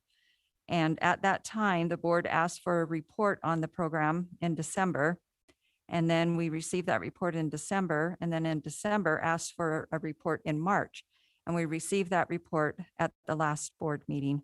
And then at that March report, the board asked for additional information and some possible recommendations from the administration and the superintendent. So with that, just that reminder of kind of the history, I would like to turn the time over to Superintendent Robbins. Oh, Mrs. Arnold, I'm sorry. Did After you? Superintendent Robbins. No, After? Okay, go ahead. Okay. Superintendent. Well, just to add a little levity to Leon's horrible joke. There's only two worse jokes than that, and it's the Las Vegas Raiders and his Denver Broncos. So thank you, Leon, for your horrible joke tonight, especially in light of how bad the Raiders and the Broncos are. We can talk about them later. No, thank you, President Tingy. And I don't know that I'm excited about talking about the Friday schedule, but it certainly is important. And I want to just add a little bit of light to this. Last meeting when we talked about Friday, I gave the board and the public just a kind of a debrief on the history of where we've been. And that was certainly a little painful, I think, to revisit history and the why and how we ended up here. But I just want to tell the board and everybody in the district and our parents and our students, especially our teachers, our staff, just how grateful I am to all of you and how proud I am. This is really a good, bad problem to have. The fact that here we are on March 16th and we're talking about in-person learning, I think quite honestly, mid-fall, there was a time that I certainly wondered and questioned if we would, even be able to continue in-person instruction. And the fact that at the time we were seeing, 30% positivity rates. And as I said last meeting, the board, our community, our teachers, our staff, our administrators, our students and parents didn't flinch in the face of tremendous uncertainty. And, I look at the situation today and the fact that, for the most part, we're 84% of our teachers are fully vaccinated and 73% of our employees are fully vaccinated. And in a couple of weeks, we'll be at full strength. Our positivity rates, I just was looking at it before the meeting, at the most in our zip codes in Canyon School District at about 12%, most are around 7% and falling. And we're not seeing cases, knock on wood, in our employees. As I mentioned last time, we haven't seen work or school related transmissions now over weeks. And so it's just a testament to everyone involved in the process, and really a reflection on your leadership and just the fighting spirit and pioneering spirit that's in our state and in our district. So I'm very proud of that. And I think it's important that that's mentioned. And I also want to express appreciation to Gary and his team, as Leon mentioned. Being a former high school principal, I absolutely dreaded the spring and looking at school fees and just going through that whole process, bringing back nightmares. But it's important. It's an important process to work through. So I appreciate Gary and the boards and Leon's work on all of that. I want to, before we get into the options, I think it's important again to just look at some context in where we're at from my last presentation in the first board meeting in March to this one. And as we're thinking about online and remote virtual learning versus in-person, just to add some context, over the entirety of the school year, just under 3,000 students have moved from online back to in-person. So approximately 800 to 1,000 high school students, another close to 500 middle school students, and then between 1,300 and 1,600 elementary students have returned to in-person instruction. At our elementary schools, that has also meant that 22.5 FTE teaching staff has also returned to in-person instruction. And so to the point that was made in our last meeting, the district's ability to be responsive and flexible to the environment, I think it kind of goes back again to Dr. Webb's wisdom and advice to us about being prudent and flexible and responsive to the environment we're in. And I certainly think that up to this point, we've accomplished that. I also want to say that as a forewarning and caution, as we know, going into the pandemic, the uncertainty and the speed and the acceleration that events unfolded and decisions had to be made, and the pain associated with those decisions and uncertainty, I see much of that coming as we move out of the pandemic. And as things accelerate, we know coming up on April 10th, the mask mandate as a state will be lifted. That does not at this point apply to schools. Under the health order, all of the mitigation strategies in the order are in force until July 1. And so I see a lot of difficulty as we come out of the pandemic, as we're used to routines and we're used to certain things being a way that we've settled into. Now we're moving out of the pandemic, and as it's been mentioned, there's still high levels of stress, high levels of trauma cycles as people work through this. But it's a really good problem to have, that we see a solution on the horizon and things are improving.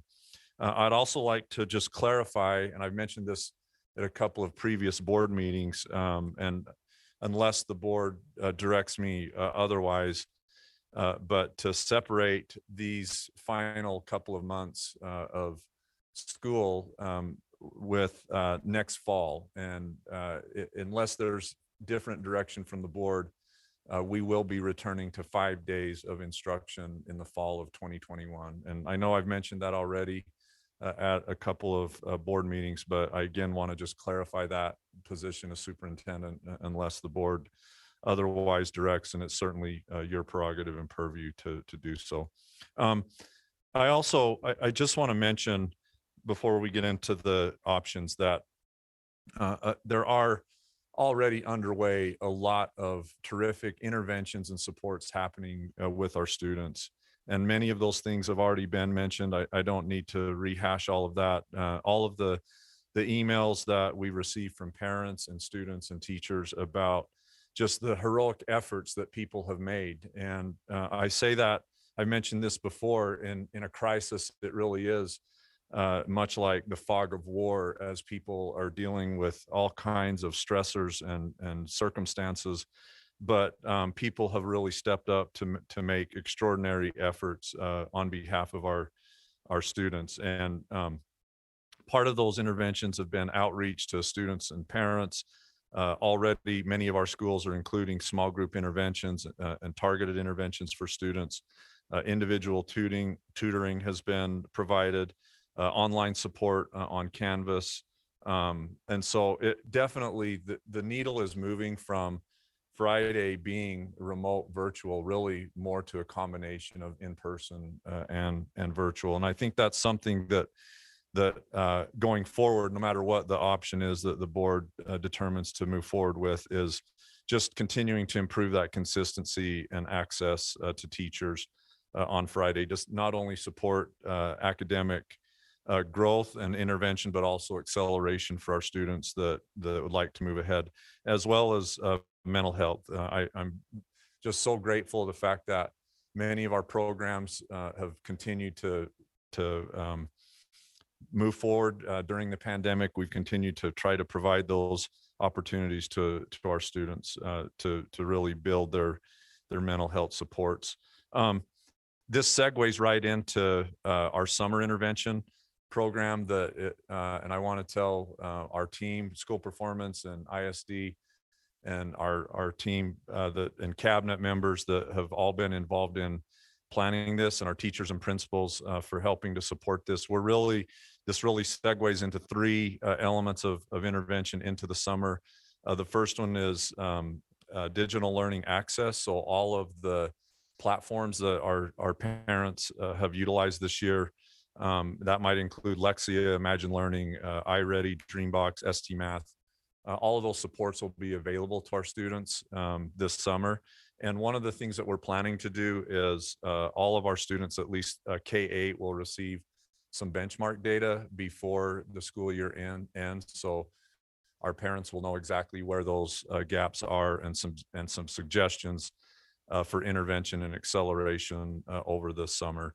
And I'm real excited also to kind of include that. One of the things that we want to do that I think will be really helpful is really just build up an excitement to recover. And maybe this would include a potential incentive structure that students through the year, if they achieve those benchmarks in the summer, could earn different prizes or awards based on their progress. So I think that would help.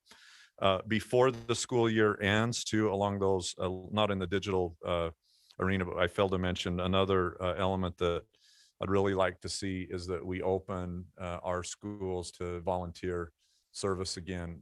After spring break, we're recommending that as kind of a target date to get past full vaccination for our teachers and staff. But after spring break, invite our volunteers back into our schools. That has been a real strength in Canyons, is getting our volunteers in the schools to do small groups and tutoring with our students. And I think for me, this is really a call to action to our volunteers.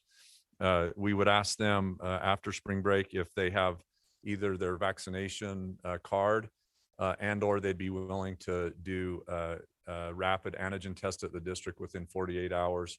We'd love to get them back into our schools as soon as possible to support us in helping to recover the learning loss that we've experienced. Rick, tell me the start date on that again. I was thinking the week after spring break, so April, what is that, the 12th? Yeah. So that would line.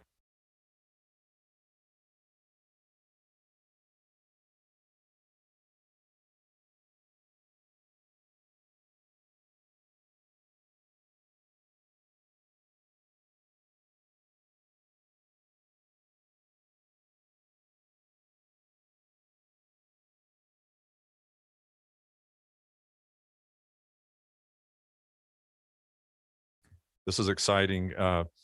This would be a 3-week in-person, kind of an academy model, 3 hours per day. We would pay our teachers a stipend to do so, but we would target students that are below benchmark. And then we would host a centralized location, provide meals, transportation, and all the support, but really target SEL, so social emotional learning targets, as well as literacy and math.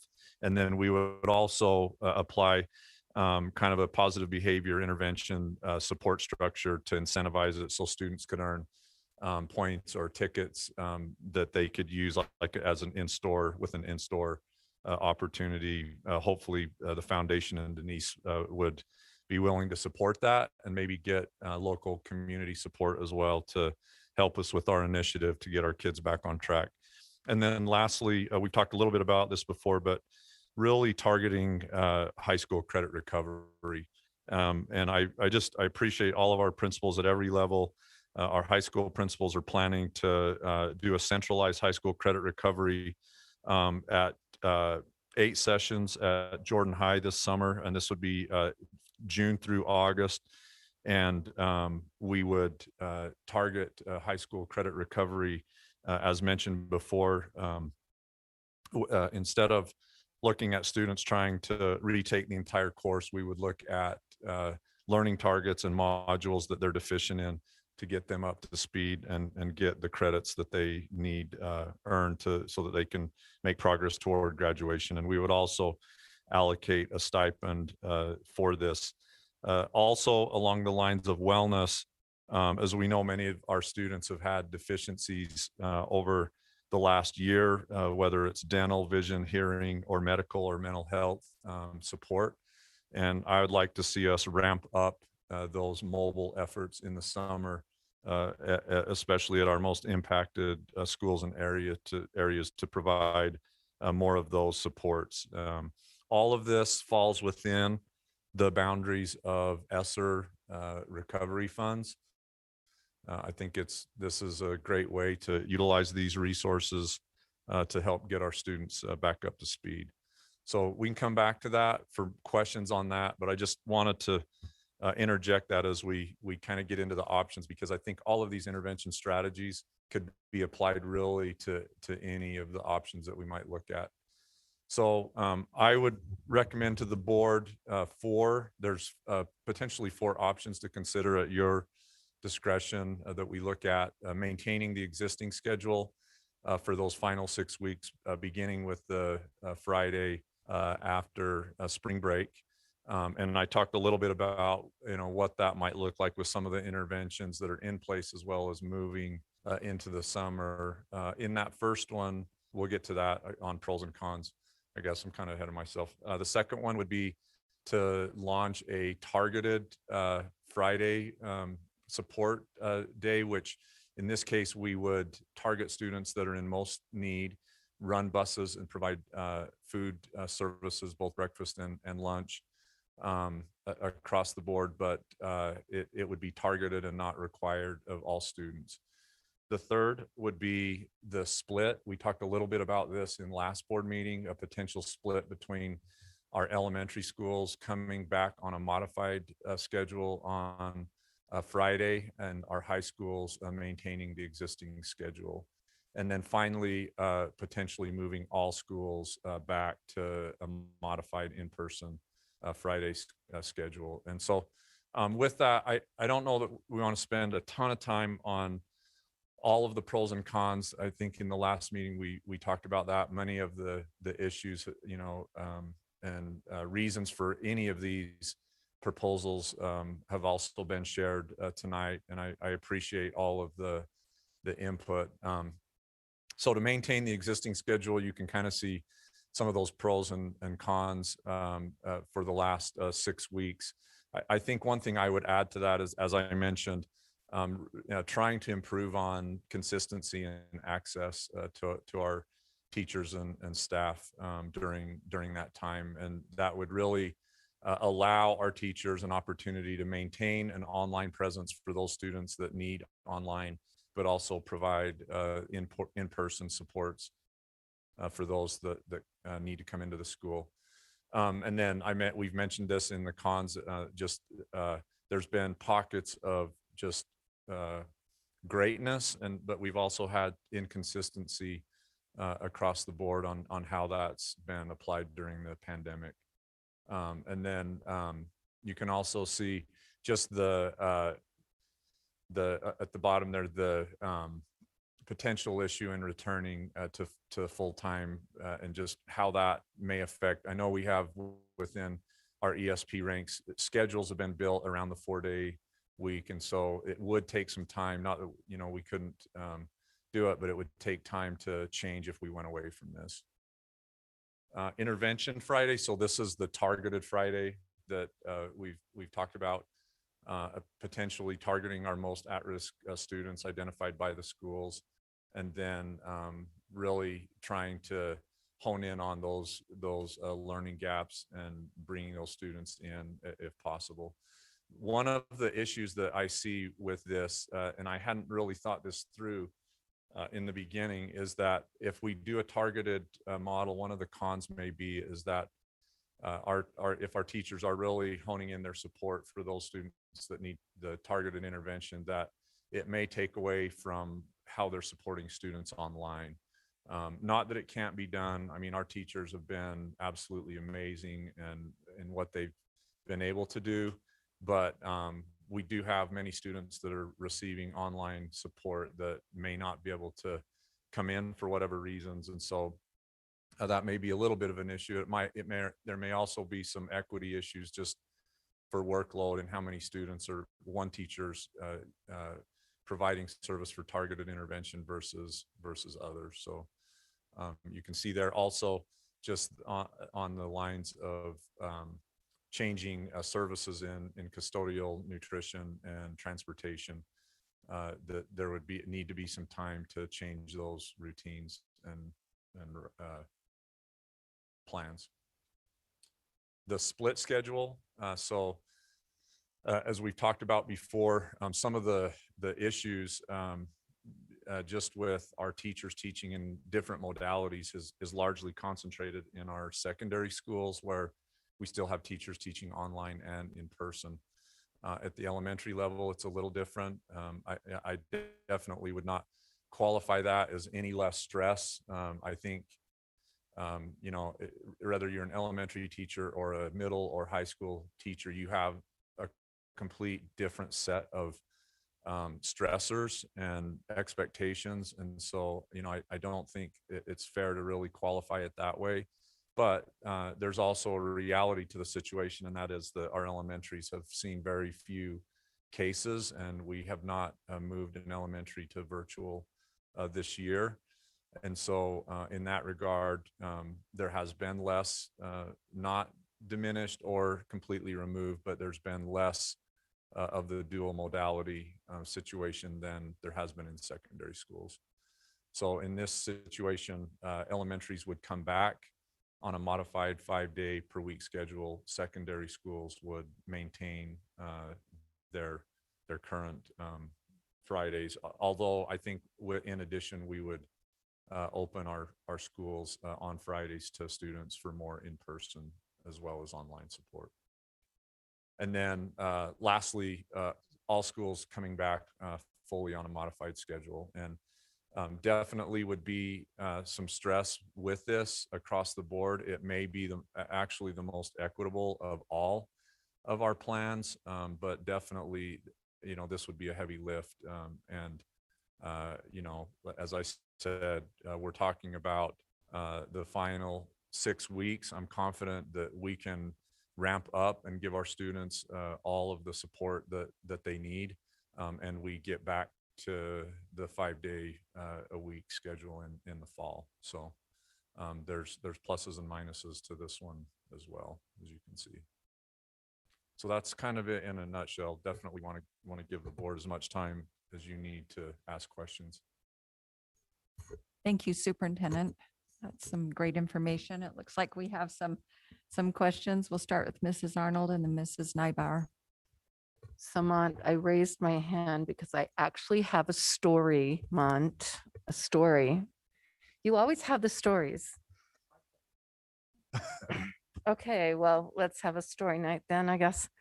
So when I looked through all this and I've listened to you, I know we're just the most amazing district in the whole state, probably in the whole United States. And I know that we can make as many changes as we need to, and that we're flexible and we have the people that help us do it. I'm sure we could do any one of these plans without any doubt in my mind. And so here's my story. My mom-in-law was driving one evening and she was going down the street, and for some reason she was going over the railroad tracks. But before she could get all the way over where she was supposed to make her left-hand turn, she turned onto the railroad tracks and was actually caught on the tracks with her car. And so, This sounds good, right? yeah, well, okay, yeah. So anyway, she gets out and she realizes she can't move her car. She knows trains are going to come down those tracks eventually, and her cell phone wouldn't work.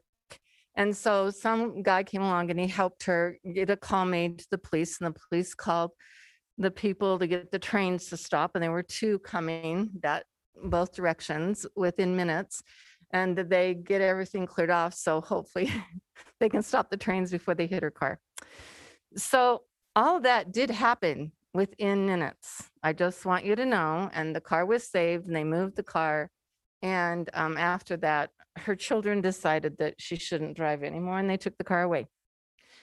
I kind of feel like we're on this same path. We're going to try to make this left-hand turn. And in minutes, we're going to have to start making this shuffle. And I got thinking, and I was writing down all the things that I could think of, which I'm sure Amber can back up also, about we have a cadence testing, and the online people have been coming in on Fridays, is my guess, that's what's happening with us. We have principals and teachers going out on Fridays to visit families who are online who haven't been attending. We have teachers trying to take care of all the students who are absent, plus the ones that are online that need to be taken care of. We have special ed meetings coming up at the end of the year. We have RISE coming up at the end of the year. We're going to have to get those online kids in there and get them tested somewhere. And I'm guessing that's probably on Fridays. So there's lots of things that have already been set in motion. I mean, like really set in motion that have to happen beyond just the normal little regular things, like my little story about having to call the police, to call the train company, to call the engineer to, get the trains to slow down and stop. And so I'm thinking, is this really worth 6 days, which really isn't 6 days. It's really half a days, which is really 3 days. And getting, parents called and told and schedules changed and all the employees to have to do all these other things. And when you look at all these pros and cons that you handed us, there are less cons just staying the way we are and knowing that at the beginning of next year, we're going to start up the way we were, kind of, because it won't be exactly right? I mean, it'll be similar, but using our energy and effort and time just to get to work on next year and let this year just be, if that makes any sense. I just feel like we're waiting for another train crash, and I don't want one.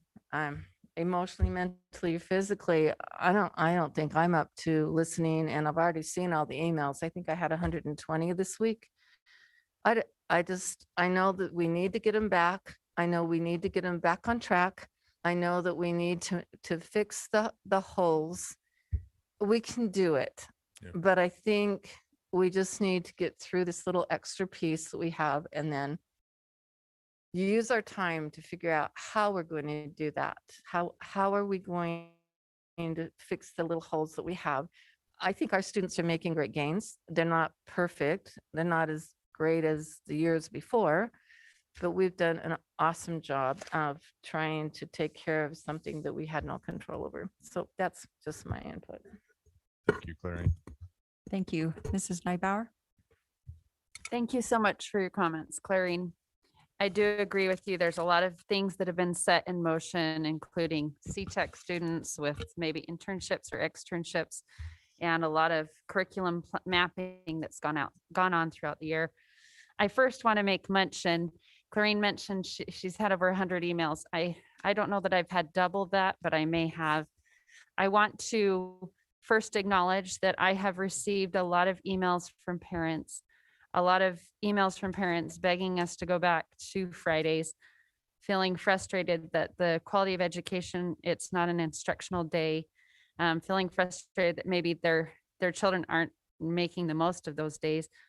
I've heard a lot of emails from teachers, our wonderful teachers who are absolutely making the most of their Fridays, who are going above and beyond segregating their data, figuring out how to address the needs of the students. And as a former middle school teacher, I know how much time it takes to lesson plan, to correct papers, and to try to reach out to those kids who need reteaching or maybe even need a little push because they're not being challenged enough. So I'm very supportive in helping our teachers find the time they need and looking at creative possibilities in the future to help them do their jobs efficiently. However, I do also know there's a lifetime of data to support why children do need to be in school, how important that instructional time is, and how important it is 5 days a week, especially in the elementary ages, for 5-day repetition and hands-on learning. I have a 3rd grader at home who says to me, "Mom, when can I go back to school on Fridays? I hate my packets. My teacher is so awesome and she makes learning fun." He has a fantastic teacher this year, and his one regret is the school year is going by too fast. I've read emails of a teacher who has elementary school age children who said, "I really would support going back because it's just so difficult for my elementary school aged kids." I mention all of this just because I want those who have emailed me to know I've listened, and I appreciate all the different perspectives. I appreciate what our teachers are doing. I appreciate the families and parents who are saying, please send them back. I appreciate the bright students who came tonight and told us all the wonderful ways they're making use of Fridays. I would like to ask Dr. Robbins, what is your recommendation? If you have one or two, what is your preference? Because we have Dr. Roderick, we've gone through the data just a few meetings ago. We do know we have 10 to 20% more high schoolers having failing grades, which is part of the reason why we're looking at doing topic makeups instead of the full course. I know that we have some learning gaps and distance to go because of school closures and just the COVID schedule. So could you give us your recommendation? Yeah, if it's okay, Holly, I'd recommend just other board members share their thoughts, and then, or two, I'm just trying to be fair to everybody's opinion. And then if you want to ask for my recommendation, I'll share it. Okay.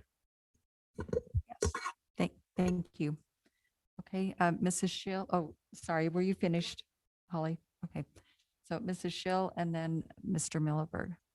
Okay, so I'm not going to repeat everything that Clarine and Holly just said, but I do agree with a lot of what you just said. And I just want to add my own opinion to this. So last week I was able to attend virtually the Brighton SEC meeting. And in that meeting, I asked all the members, there were 25 people that are present, their opinion on this. Like, did they want to go back? What did they think? And every single person that spoke to me, and then I received several emails later over last week and even today, they all wanted to keep the virtual Friday, except for one parent brought up AP. They were worried about AP tests. So I want to make sure I recognize that. But the majority, I mean, they wanted to keep the Friday. I just think, just kind of like Clarine said, I mean, to do this for 6 days, the disruption, the change, I mean, just everything that we would do to our teachers, we would do to our families. I don't think it's worth it. Like academically, we know this year is unusual and hard, and we will have to make up things in the summer and in the fall. But I don't think it is worth the disruption to families and our employees and the stress. We did this for mental health of our teachers. And thank you, students who came, and they also said the mental health of students. So I think it's important that we just stick with the schedule we're on. And I also just want to thank every single person who emailed me. I think I got about 150, and it was probably 1 to 30 in favor of going back. So 29 did not want to go back. 1 was in favor of it. And so anyway, but I do appreciate every single person who emailed me and their opinions. And I do listen, and I did read all those emails. Thank you. Mr. Milleberg? It's been an interesting school year, hasn't it? To say the least. You know, I think, what? Closer to my microphone? Okay, I can do that. I too have received a slew of them. I did not take the time to count them. And I didn't know we were playing the game that I got more emails than you did, but I'll take last place and be happy with it. But I found it interesting as the email started coming in. At the very beginning, they were talking about a 4-day school week was a subject line. They also had Fridays off as a subject line. Erica, I think you must have put out the word to your teachers, don't do that. Because all the latter ones had things such as Friday remote learning, Friday teacher prep day, and Friday blended learning day. It was also interesting that these came in. Did anybody else notice that we had a whole slew of these coming in from Corner Canyon teachers all at once? And then the momentum shifted to Butler Middle. Then the momentum shifted to Brighton High. And it's like somebody went in and ruffled feathers and said, you need to write this. And so they were coming in by school. I would say the vast majority, I had a few, but the vast majority said, let it be. Stay with what we are, where we are, and don't upset the apple cart at this point in time. A couple of weeks ago, we sat in a student advisory council. And I thought that was very interesting. I specifically point blank asked the student leadership, has this adversely impacted your education? And not one person said yes.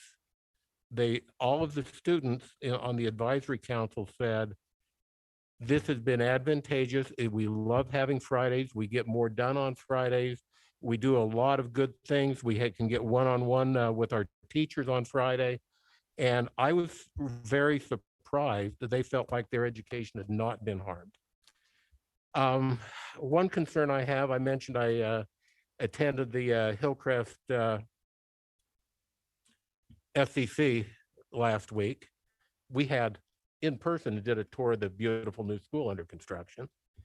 And I asked the principal about the number of students on target for graduation. I'm not going to share the number with you, but it was scary. I was very, very much concerned. And he said, we're still early. We're working on credit recoveries. We're doing stuff. And he guaranteed me the number would go down, but he said it's much higher this year than it was last, or percentage of on target is lower. We got a lot larger number of students that are not on target for graduation. You've heard me say it before, and you'll probably hear me say it for another 3.5 years. The single largest influence on a child's education is a classroom teacher. And statistics will also bear out that the more seat time a student has in a classroom, the better prepared they will be. Make no doubt, the magic happens in the classroom. Personally, I have loved having Friday off, or Friday, whatever you want to call it. It's really worked out to be a great thing for me. See if I can find there. I've shared this with part of the board. I'll hold it up here. This is one reason why I really, really love Friday virtual school. I've got grandkids in Canyons, Jordan, Alpine, and Davis District. We have a great time on Fridays. And I have to believe that even though I hear so much good of what's going on Fridays, I also believe that there are many students that it becomes, as the patron comment said on the phone tonight, a second Saturday, which I find very concerning. If we look over here on the wall, we see what our mission statement is. is that our students graduate college and career ready. And that is probably, well, I won't even say probably, that is my biggest concern, is that our students that graduate from our schools are ready to go to college or ready to enter the workforce. There's nothing else that really matters other than that.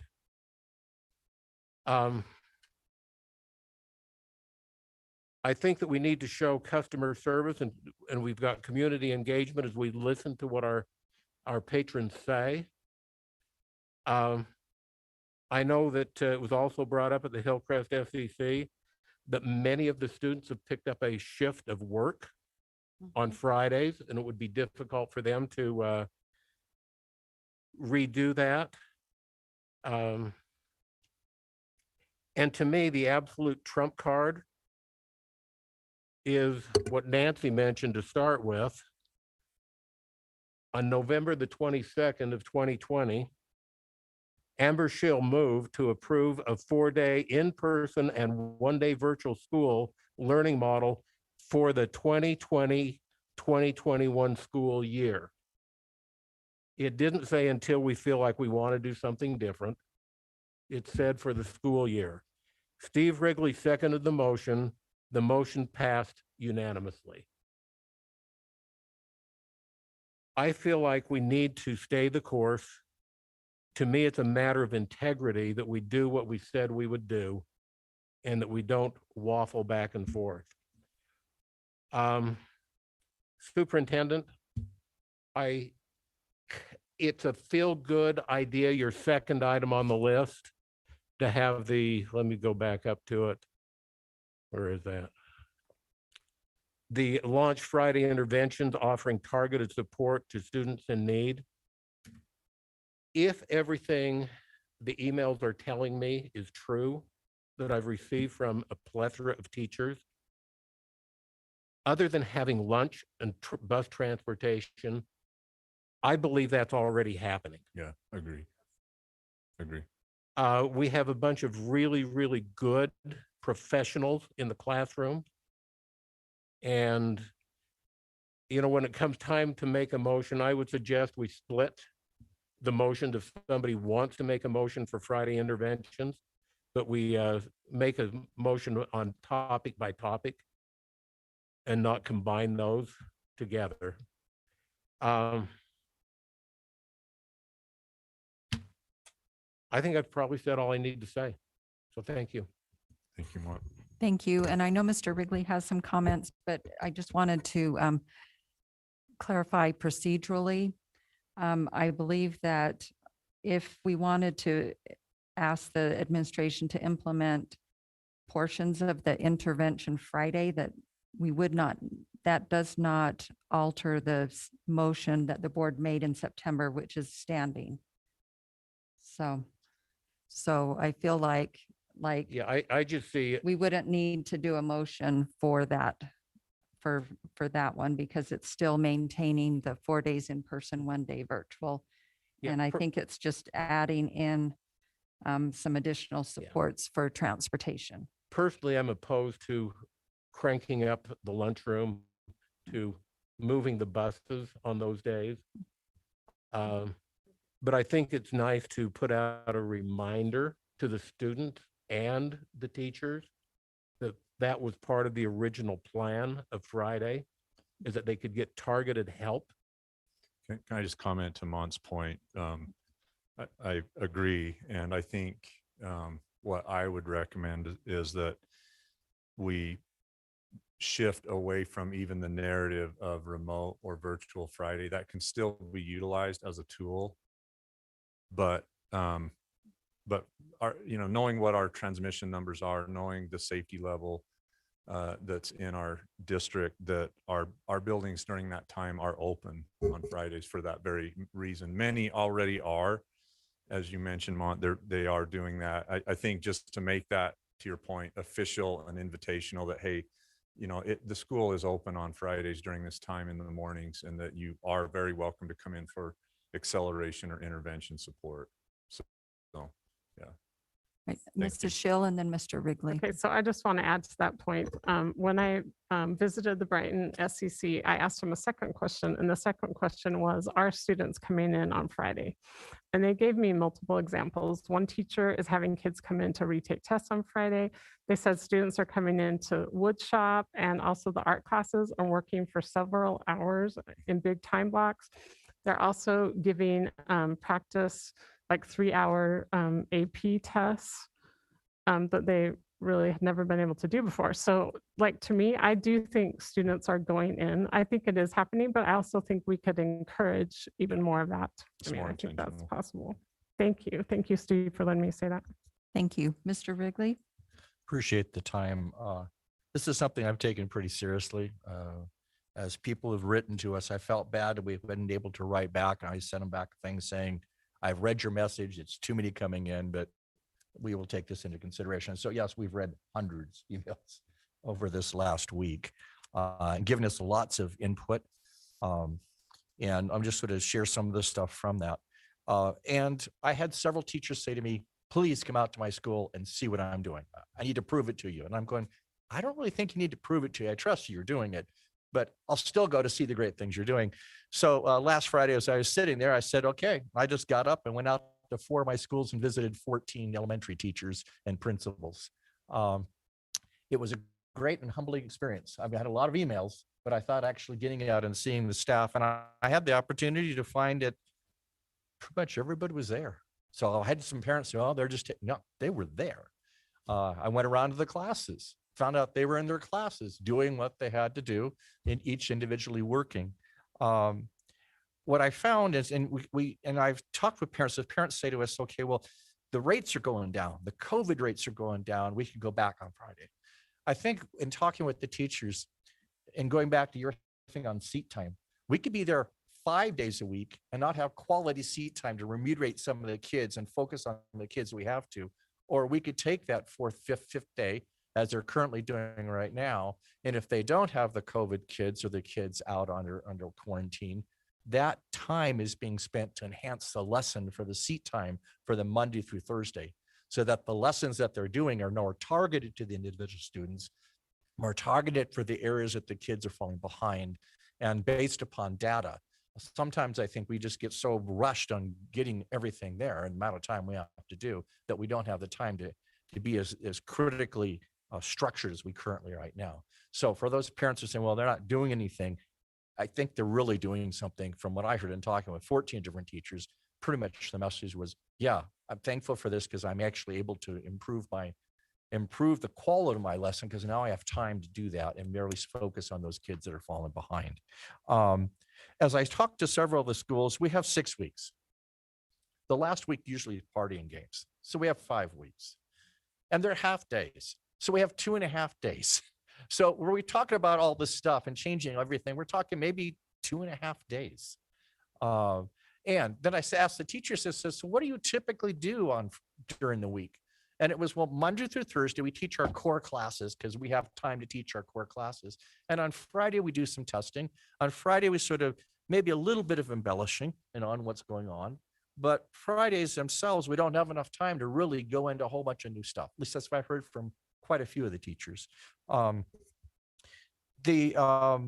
as I went to 2 of the schools, Edgemart and Peruvian, which we're now moving, they're saying, I don't think I could handle if I've got to go back on Friday, because we're now having to move school in the middle of the semester right during the break.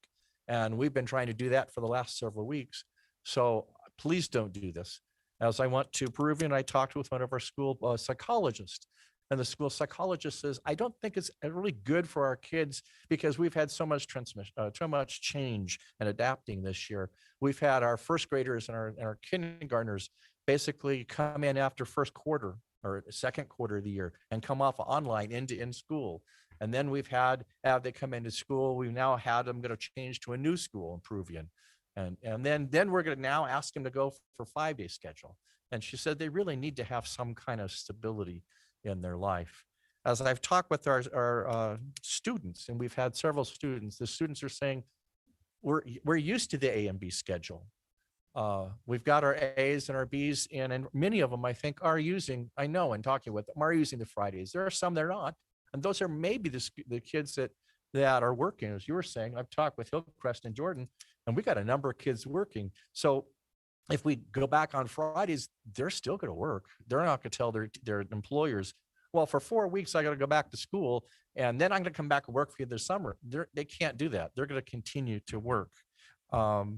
The other main, so AB, and then I talk about the teachers on the A and B schedule. We've had them go back and forth and follow their schedules. And they finally got an A, B, and schedule set up for the rest of the year to change for those 2.5 days in elementary. And in high schools, maybe it's only 4, because the last week is pretty much graduation week. The week before, we've talked today about maybe computers sometimes get turned in, books get turning in. So that week sort of itself is some issue. We only have four weeks to go. The AP tests are already done. Most of the testing is going to be done by that particular time. And as I talk with the high school principals, they really didn't think it was that much value. And then the thing that keeps on sort of gnawing at me is this whole April 10th mask issue. So we've got all these kids coming back after break. We don't know if they come after break, if our COVID rates are going to go back up again for quarantine or not. And then when we come back on the break, we're supposed to all wear masks in school. So I'm suspecting that the teachers or the parents that are anti-maskers are probably going to come back to say, well, maybe I just don't want my kid to come back and we have to wear a mask, so I'll keep them at home and do online. But then if we don't wear masks, then we'll have all those parents who are really concerned that the first day they kept their kids at school in home, they're going to want to take them out. So I don't know what that's going to be either. So we got the mask issue and quarantine stuff. So we may end up then having to go back and do another 4-day because we have so many kids out. What I did here, and I talked with pretty much everybody I can get a hold of that said they wanted 5 days. I called them and told the parents why. And vast majority said to me, well, I could probably go with the 4 days at the end of the year. We talked about these reasons, but I definitely don't want to go 4 days for next year. And that's why I'm calling. I'm really concerned you're going to go 4 days next year. And I'm going, so, well, that's not even the question. You've already said that. But that was sort of the question that they were saying.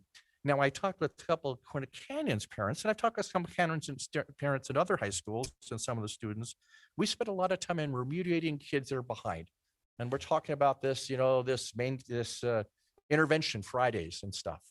I think some of the parents that are pushing for 5 days are saying, my kids are not that far behind. They're just not moving forward. So I think if we're going to move forward with this, that we need a couple things when I'm here, because I also hear some parents, first off, there's sort of this singleton teacher thing. Well, my teacher didn't do this, but when you look at the whole district, everybody else is. So maybe your teacher didn't do that. I hear that differently, but I would say we probably need to focus a little bit more on this 2-hour office thing per day. The schools could decide, the teacher could decide or whatever, but some of the parents say they're doing it. Some of them say they're not doing it. We need to be a little more consistent. And during that period of time, we want to focus maybe on intervention and maybe focus also on enhancement learning. I think we need to get, for those parents that are asking us to go back 5 days, enhanced learning. Now, on the high school thing, I'm not really too worried about it. My son's in college. It's not unusual when we went to college. In college, they would give us so much hours in seat time, and we have about 5 times more than that at home during homework. So, I mean, I'm sure there are teachers who are giving enough stuff for kids, but I've always run into the kids that they'll finish off their assignment by it's supposed to be for a whole week, but it'll be done by Thursday anyway. So for those kids that are a little bit advanced, I think we need to try to figure out, is there an advanced package we can give some of those kids to help those parents that are concerned that their kids are losing out on the ability to just be average. Is that what you're sort of hearing? I mean, just sort of, so that. And then I guess the last thing I would say is we learned some very important things this year from COVID on data collection, on working with teachers, and as we go forth the next year, I'd really encourage the administration to come back to us at some future point and say, how can we integrate some of those things into this so we can help teachers in the next year to be able to do some of the stuff that's going to help them provide the quality that we're currently getting from all of our teachers in regards to during the COVID time. So hopefully we'll learn. We're not going to go back next year to business as usual. we'll go back and taking a year of looking and say, what do we do? How do we make things a little bit better? And perhaps you should come back and do that. So I would go with the just maintaining as it is, with maybe we already have this 2-hour thing, just sort of emphasizing it, maybe having the schools talk about that, maybe having office hours. I mean, when we went to college, we had office hours. And somehow getting some additional learning for those parents that are saying to us, I want to come back, my kid losing education. Those are the kids that are all caught up. They're doing pretty good in most cases, and they're out. So that would be my comments. Thank you, Steve. Thank you, Mrs. Nybauer, and then Mr. Millerberg. First, I just wanted to thank Steve for his comments, and also how wonderful to call people up to hear their opinion and go to the schools. I just think that's just a great example as a very effective school board member. Thank you for your comments. Mont, no competitions with emails. I was wishing all the parent emails that were just sent just to me and on my personal email could have been forwarded to all of you, but I didn't want to give you any more. So that was my comment with that. Gosh, I do think we've learned a lot of things this year. I want to make mention, my elementary school child, I'm going to mention one more time. He's a fantastic teacher. He's in 3rd grade. He's always been an avid reader and always just super high scores with reading comprehension. However, math wasn't really his favorite. His school hasn't closed all year. And his wonderful teacher took the time to email me that he just scored 100% on his math district test, and to make sure that I took time to congratulate him. Adversely, I have a middle schooler who at Draper Park Middle School, and we had to have soft closure certain times during the year.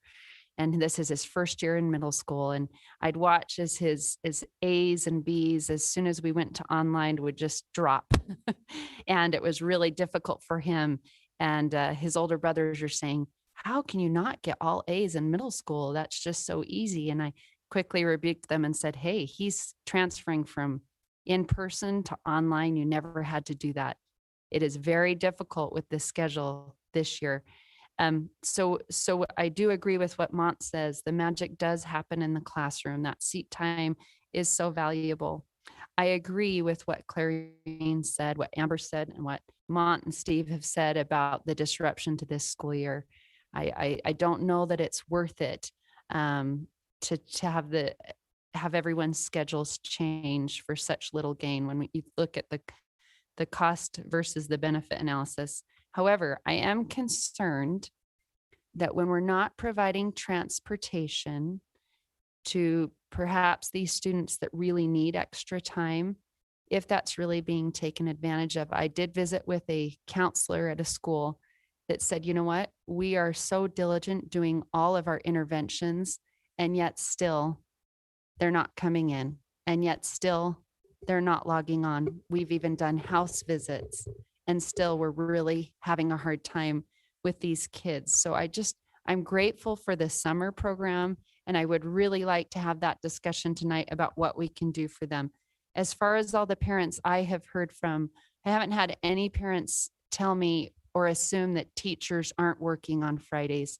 I think the general consensus from all of my parents has been, we're so grateful for all the teachers are doing in this unusual year. I don't think any of their concerns reside on whether or not the teachers are in the building or not working hard. It's more on what their kids are doing on Fridays.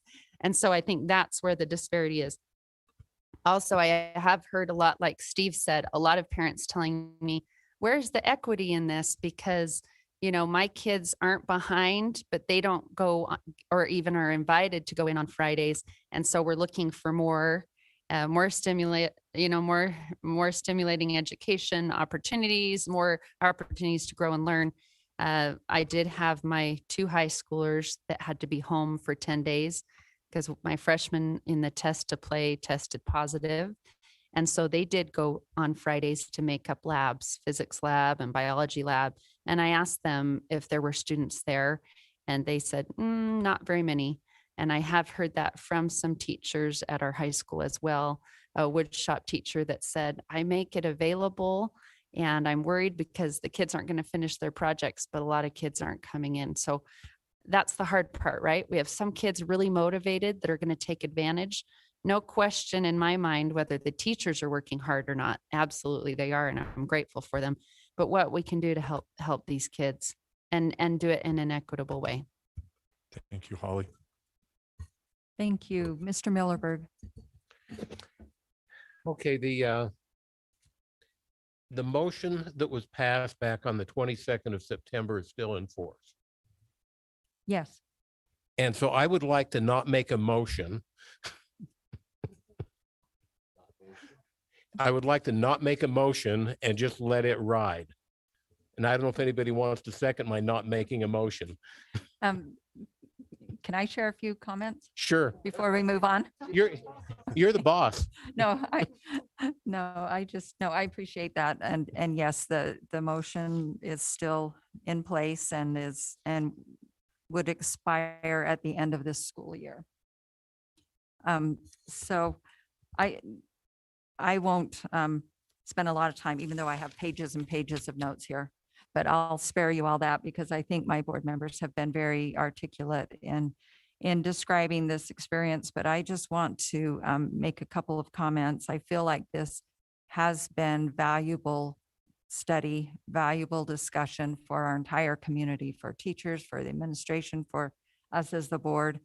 I think to ask these questions, to do some really deep reflection on where we're at in this most unusual and challenging school year. I think all along we've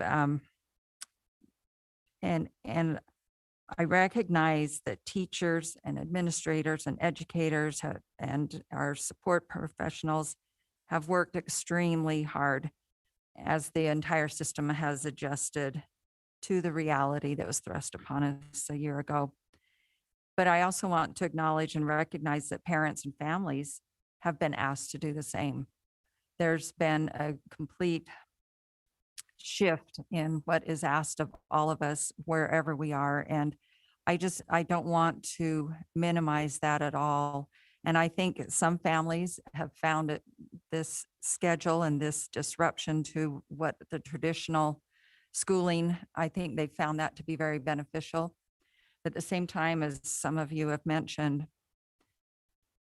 there are students, there are children, there are families that have not benefited from this. And the real challenge is how to now take what we've learned, and yes, we've learned a lot, and find and help those students, those families, wherever they are.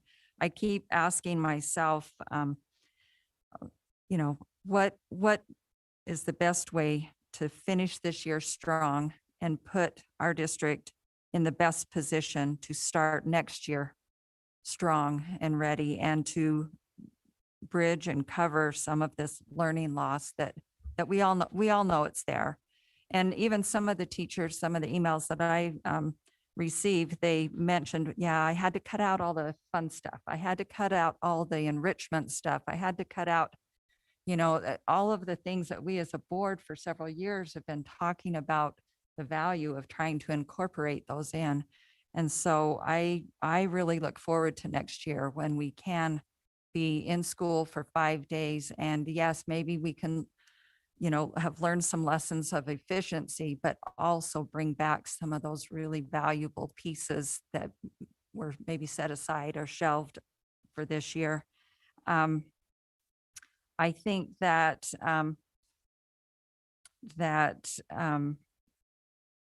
I'll just give my piece about emails. Hundreds of emails, yes. But really the majority of them were understanding about why we had this schedule in place now and supportive of keeping it in place throughout the remainder of this school year. But to quote one parent, absolutely, we need to go back to 5 days next year. And I feel that way. And I think when we go back to 5 days, it's not going to be just 5 days like we did the year before or in previous years, but they're going to be 5 days that are better than ever. And because of the things that we've learned and how our district has grown through this adversity and this difficult time. And so I think I will just conclude with that, but I just wanted to, so with the non-motion on the table, and I know Superintendent, you've committed that these Fridays that we have left, these few weeks that we do have left, that we will strengthen what is the outreach and strengthen the opportunity. And I would like to just discuss for a minute on the transportation piece. Have you looked into, is that something that really would provide opportunity for some of these students that don't have any way of getting there for Friday? Do you think I'd the probably benefit would ask be there? Leon. I definitely think there would be advantages to it. No question. Trying to mobilize that, that's another question. Sorry to put you on the spot, Leon. Yeah, and I I'm don't know sorry if to tonight's the ask. yes, no, it's I'm a- just that's- curious. It's a heavyweight question. Can I talk about that too? Yeah. So I've seen this personally, I've seen it happen. And we're rolling out buses and there's only one child per bus, or there's 2 children per bus. And so then I know there's like not a dollar figure for kiddos, but we still have another dollar figure that goes along with that. And the teachers, we set it up so that they would have 2 hours of office time doing online. Then you have to set the time apart for the kid individually to come, and then they don't have any online time. And then they have to figure out how they're going to do those kids and do on online. And it starts changing the whole dynamics again about what happens. And the teachers who want children to come usually call parents and work that out with them to come during that office time. I'm just trying to give you a kind of a look at what I've seen happen with that. And the expense has been atrocious. And seriously, we've had buses roll in, no children in any of them, and the buses roll back out again. And I'm talking like 6 or 8 buses per school with not a child on. So thank you, they can Clarine, talk to that, but for that answers my question. Okay. Thank Yeah. you. Thank you. Any other comments? I guess I'm fine with Mont's no motion to motion. I do wonder if the board was okay if we do sort of re-encourage that this office hours are consistent, because I'm hearing some aren't, some are, and that we try to somehow get it enhanced for those parents that want it. I mean, that's the biggest thing I want to address, those parents at 5 days and say, we're not going to give you 5 days now because it doesn't make sense, because there's too many other issues going on. But we do want to do something to get your child that enhanced education that they want. so I want to say that too. I think we have a misconception. It's like the new normal that we kind of got away from, which I hate that term totally. But we've never been a 4-day school. I'm really sorry. We have been a 5-day school and a 5-day active school. And somehow the terminology, like Mont said, of, well, we're 4 days, that has not been true. We have been 5 days, and us going back to 4 days isn't true either. We have been 5 days. We still are 5 days. We're just shuffling how that 5th day looked. But students are expected to go to school, and they're expected to be doing schooling, expected to be doing schooling online, which brings me to this other thing. Like, I know the communities have started doing baseball on Fridays and doing soccer on Fridays, and students haven't been being able to attend school. And I hope that our communities will stop doing that, and that they won't continue doing that, so that we can actually have our students be in school online or doing school at school. But Nancy, the only other Additional thing I thoughts? would like to Yes. say is I'm fine with the non-motion. And I'm joking about seconds and voting because I know you can't do that.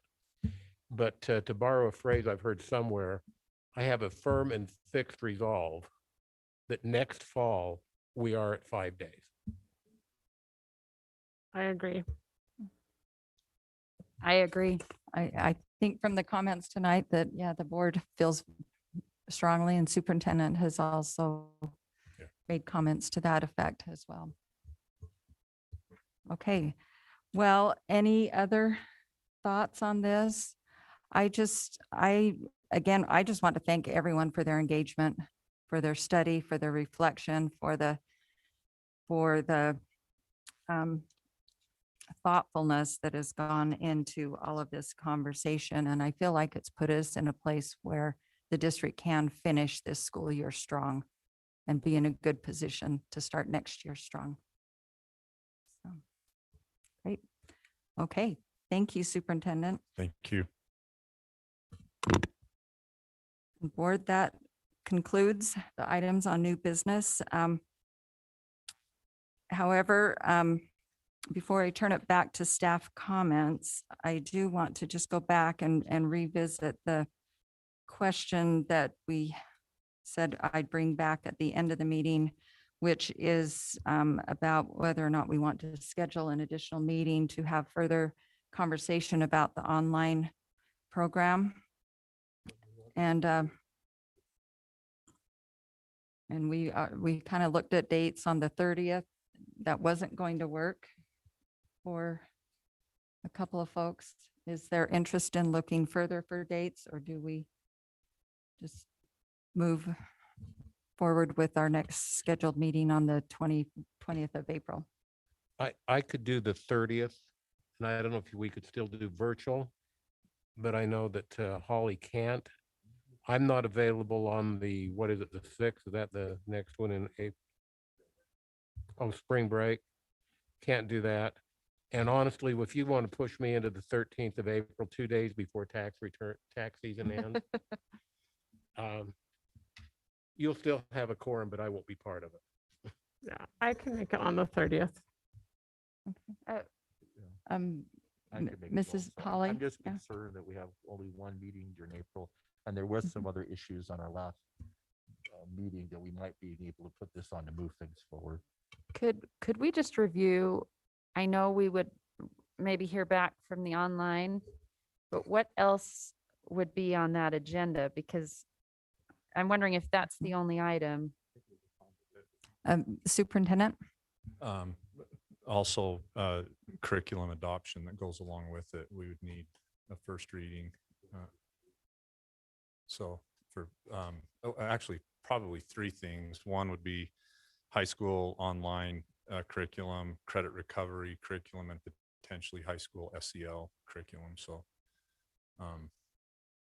those were all first readings. Those would all be first reading. Just to get them out so we can move them forward. And then the RFP approval for the strategic vision consultant in closed session.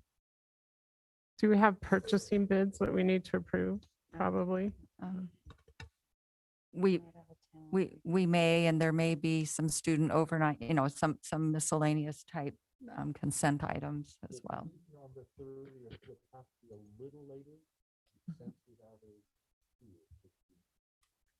Could we look at a different night instead of the 30th, like the 31st? I have spring break that week. I can do it virtual, whichever night you want me to do it virtual, but I won't be here that whole week. I can do the 31st. 31st is Glacier Hills groundbreaking. Yeah. And 30th is Peruvian Park. So either way, we'd have to meet at 7, starting at 7. I can meet on the 31st. I don't know if it 31st.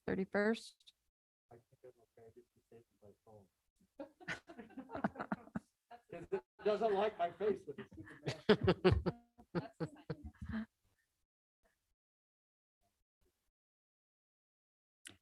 Okay. So is that all right then, board? We'll schedule up a meeting and we will keep it focused on just essential items and those items that the superintendent mentioned. What time? Well, the Glacier Hills groundbreaking is at 5:30. So I think 6:30 would be the earliest. That would be aggressive in my opinion. So should we say 7? So 7 o'clock. Okay, and then Mrs. Arnold, you said that you could participate virtually? Yep, Okay, I'll figure it out. we will get that information to you. Yeah. Okay. All right, okay, that sounds good. Thank you, board. We will notice that up. And, okay, so with that, then I will ask the superintendent, or superintendent report and business administrator report. Thank you, President. Thanks again to the board for all of your support and efforts tonight. But just a quick comment, and I know he's going to be mad at me for doing this, but I think an unsung hero in our vaccination clinic has been Jeff Haney. And I just want to tell him how much I appreciate him. The way that all worked, and I don't know if we've ever talked about this, but I get this email from community nursing services at what time, Jeff, like the Sunday before the week of each vaccination clinic, I get this email at about 1 a.m. And yeah, and so we all, we're anticipating that because it has our number of vaccines for that week. That's been a really big deal, right? On how many people get their vaccines the following week, either their first or second. And so I immediately send it to Jeff and Steve and BJ. And within hours, by that next morning, I don't know if the guy ever sleeps, but he gets that. And, by the time school is starting, we have all these alerts and communications going out to employees to gear up for that week. And so Jeff, I just want to, on behalf of the board, myself, everybody, you've done just a fantastic job on the communication side of this, which has been just, in my opinion, just as important as the clinic itself. And working your magic to get Lieutenant Governor here. I know you were working hard behind the scenes, but I just thought that was so positive for Canyons and our employees, for Lieutenant Governor to see all the great things that's happening. And I know a lot of that work was due to your efforts. So thank you for all that you've done, Kirsten, and everyone that's been involved in keeping our public and our employees well informed and ready to make that happen. So thank you. That's all. Thank you. Mr. Wilcox. Yes, thank you, President Tingy. Just one brief thing. Just big thank you to our legislature. Wrapped up the session a couple weeks ago. Again, we're very appreciative of the 6% WPU increase. That's one of the biggest we've ever seen, especially in this year with all the COVID issues. So we appreciate their leadership and how well the state is doing financially with that. We certainly appreciate them funding a COVID bonus for all employees. Again, the school-based employees, the certified employees get a $1,500 stipend. That includes obviously teachers, counselors, psychologists, achievement coaches, anyone, also the principals and vice principals, anyone licensed at a school-based in a school. Also in the school, that would include the $1,000 goes to our ESPs. That would be our custodians, lunch workers, administrative assistants. And a big thank you to the board tonight for approving, again, a $1,000 bonus to all the district level employees. So that would be our warehouse workers, our IT people, HR with the clinics that we've talked about, communications, payroll, everyone who's worked so hard to keep schools open. So big thank you to those. The bonus will be paid on our next payroll. Will be March 31st. 2 weeks from tomorrow, we will be sending out communications in the INO later tonight or first thing tomorrow about this. So to all employees. So a big thank you to the board and for funding the district level and the legislature for funding the school level. That bonus will be based on your FTE status in Skyward as of December 1st is the language in the bill. So again, thank you for that. That's all I have. Thank you. All right, we'll have board comments. Mrs. Arnold, would you like? I know thank you is just so simple, but I just want to thank everybody. I don't really have any more comments. I'm commented out. Oh, wait, no, I did have one. I'm sorry. So here's my wish list to the superintendent, Leon, that I wish that we can soon have you sit up here instead of down there so that you don't have to stand there by the pulpit and that the poor superintendent doesn't have to keep leaning on one leg to the other leg because he's tired of standing there. And or that we ask for a budget to put a new carpet down there for people to stand, you know, those kind of carpets that remember where you're standing and help your legs. I was just thinking that it was like really nice when they just sat up here and talked with us and didn't have to stand there now. But that's my wish list for come May. What did you tell me? No, July 1st. Yeah. My wish list for July 1st. Thank you. Thank you. Mrs. Nybauer. I appreciated Dr. Robbins' comment about thanking the unsung hero with Jeff Haney. I know he works tirelessly, and I just actually wanted to extend my thank you to all the Canyon School District staff. I think all of you are the unsung heroes and have worked around the clock this year, helping us through this unusual COVID year. And I'm grateful for all the work that's gone on. And I'm really happy to extend that little bit of benefit to all of you who have worked so hard this year. I also want to thank my fellow board members. I kind of just got to ride in on the coattails when you resolved all of the hardest issues with COVID. So thank you for your extra meetings and extra time this past year. And I know that we're in the situation we are because of everyone's hard work. So I'm grateful for, I know we talk about the learning gap with COVID, but I feel our district has done the very best it possibly could. And I'd hold our district up as an example to all for how we've been able to navigate this time. I want to thank the parents that have emailed me.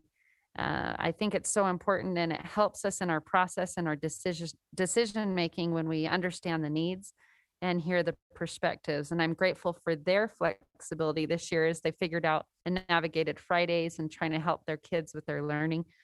I also, just lastly, I want to thank the teachers. I really appreciated the emails that I've received. I know how hard you work, and I look forward to supporting all the teachers.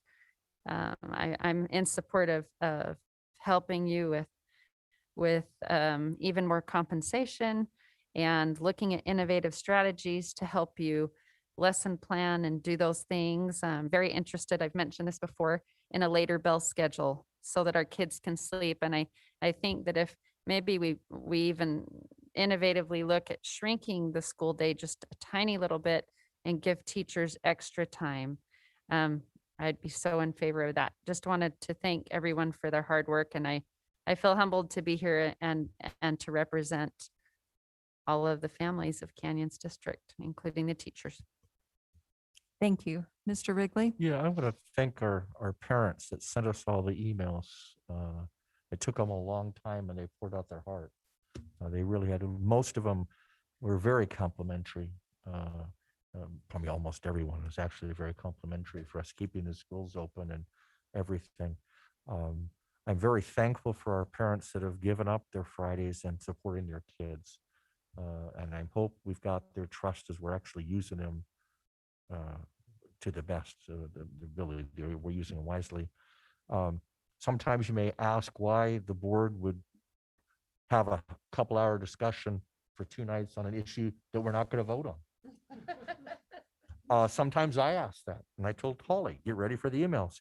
The reason we did that is because we had a number of concerned parents that came to us and said, things have changed. We're not sure that it's the same as it was. We have had 7 people independently spend hours on this, looking into this to say, what is the best thing? And we came up with the conclusion at the current point right now, but there may be a couple suggestions that we're doing okay. So I'm hoping that parents realize that we did listen to them. We had this whole discussion. We didn't have to, it was already approved, but we did come back and take another look at it with all the stuff and look into pros and cons and say, based upon everything we know, the pros and cons and all the discussion, this seems to be the best route to go. We've done this many times this year. Most of the time, luckily, we've been right. Sometimes we haven't. But I do appreciate that. I also really appreciate the teachers. I don't know what it did. I just sort of stopped in the room and spent about 5 or 10 minutes with them. They were so gracious. And such, some are almost in tears, just on how grateful they were for this opportunity to do A-level work and when they really said, hey, I've got the time to do this. I'm really being able to get these kids and remunerate them and do all this fantastic things. And yeah, we don't have a whole bunch of COVID kids right now, but I'm not wasting the time. I'm taking this time to up my game for the kids that are here and try to make sure I get those back on track. So it's well spent time. So, and the principals, it's just all the time on this district. Thank you. Thank you. Mrs. Schill? So I just want to say a few thank yous too. I want to just start by thanking all our employees, and I really appreciate the legislature giving them a bonus. And I'm really happy that we could also give a bonus to the people who are not covered by the legislature. So I do want to thank everyone. It's been a very hard year. We realize that. And I just think everyone has done amazing. Like even our students are actually learning a lot and progressing. And I know that's because our teachers are working so hard. I also want to just thank our Canyons district legislators. I really do think we have some of the best. And I actually posted that on social media. So might as well say in a board meeting, but I really do appreciate them and all the work they did this past session. And then just lastly, I want to congratulate the Brighton boys basketball team. They made it to the quarterfinal, which was awesome. And I went to that game and that was just really fun. I hadn't been to any basketball games and it was just fun to be there. And they actually had a really good season. So I just want to congratulate them on that. Thank you. Thank you. Mr. Millerberg?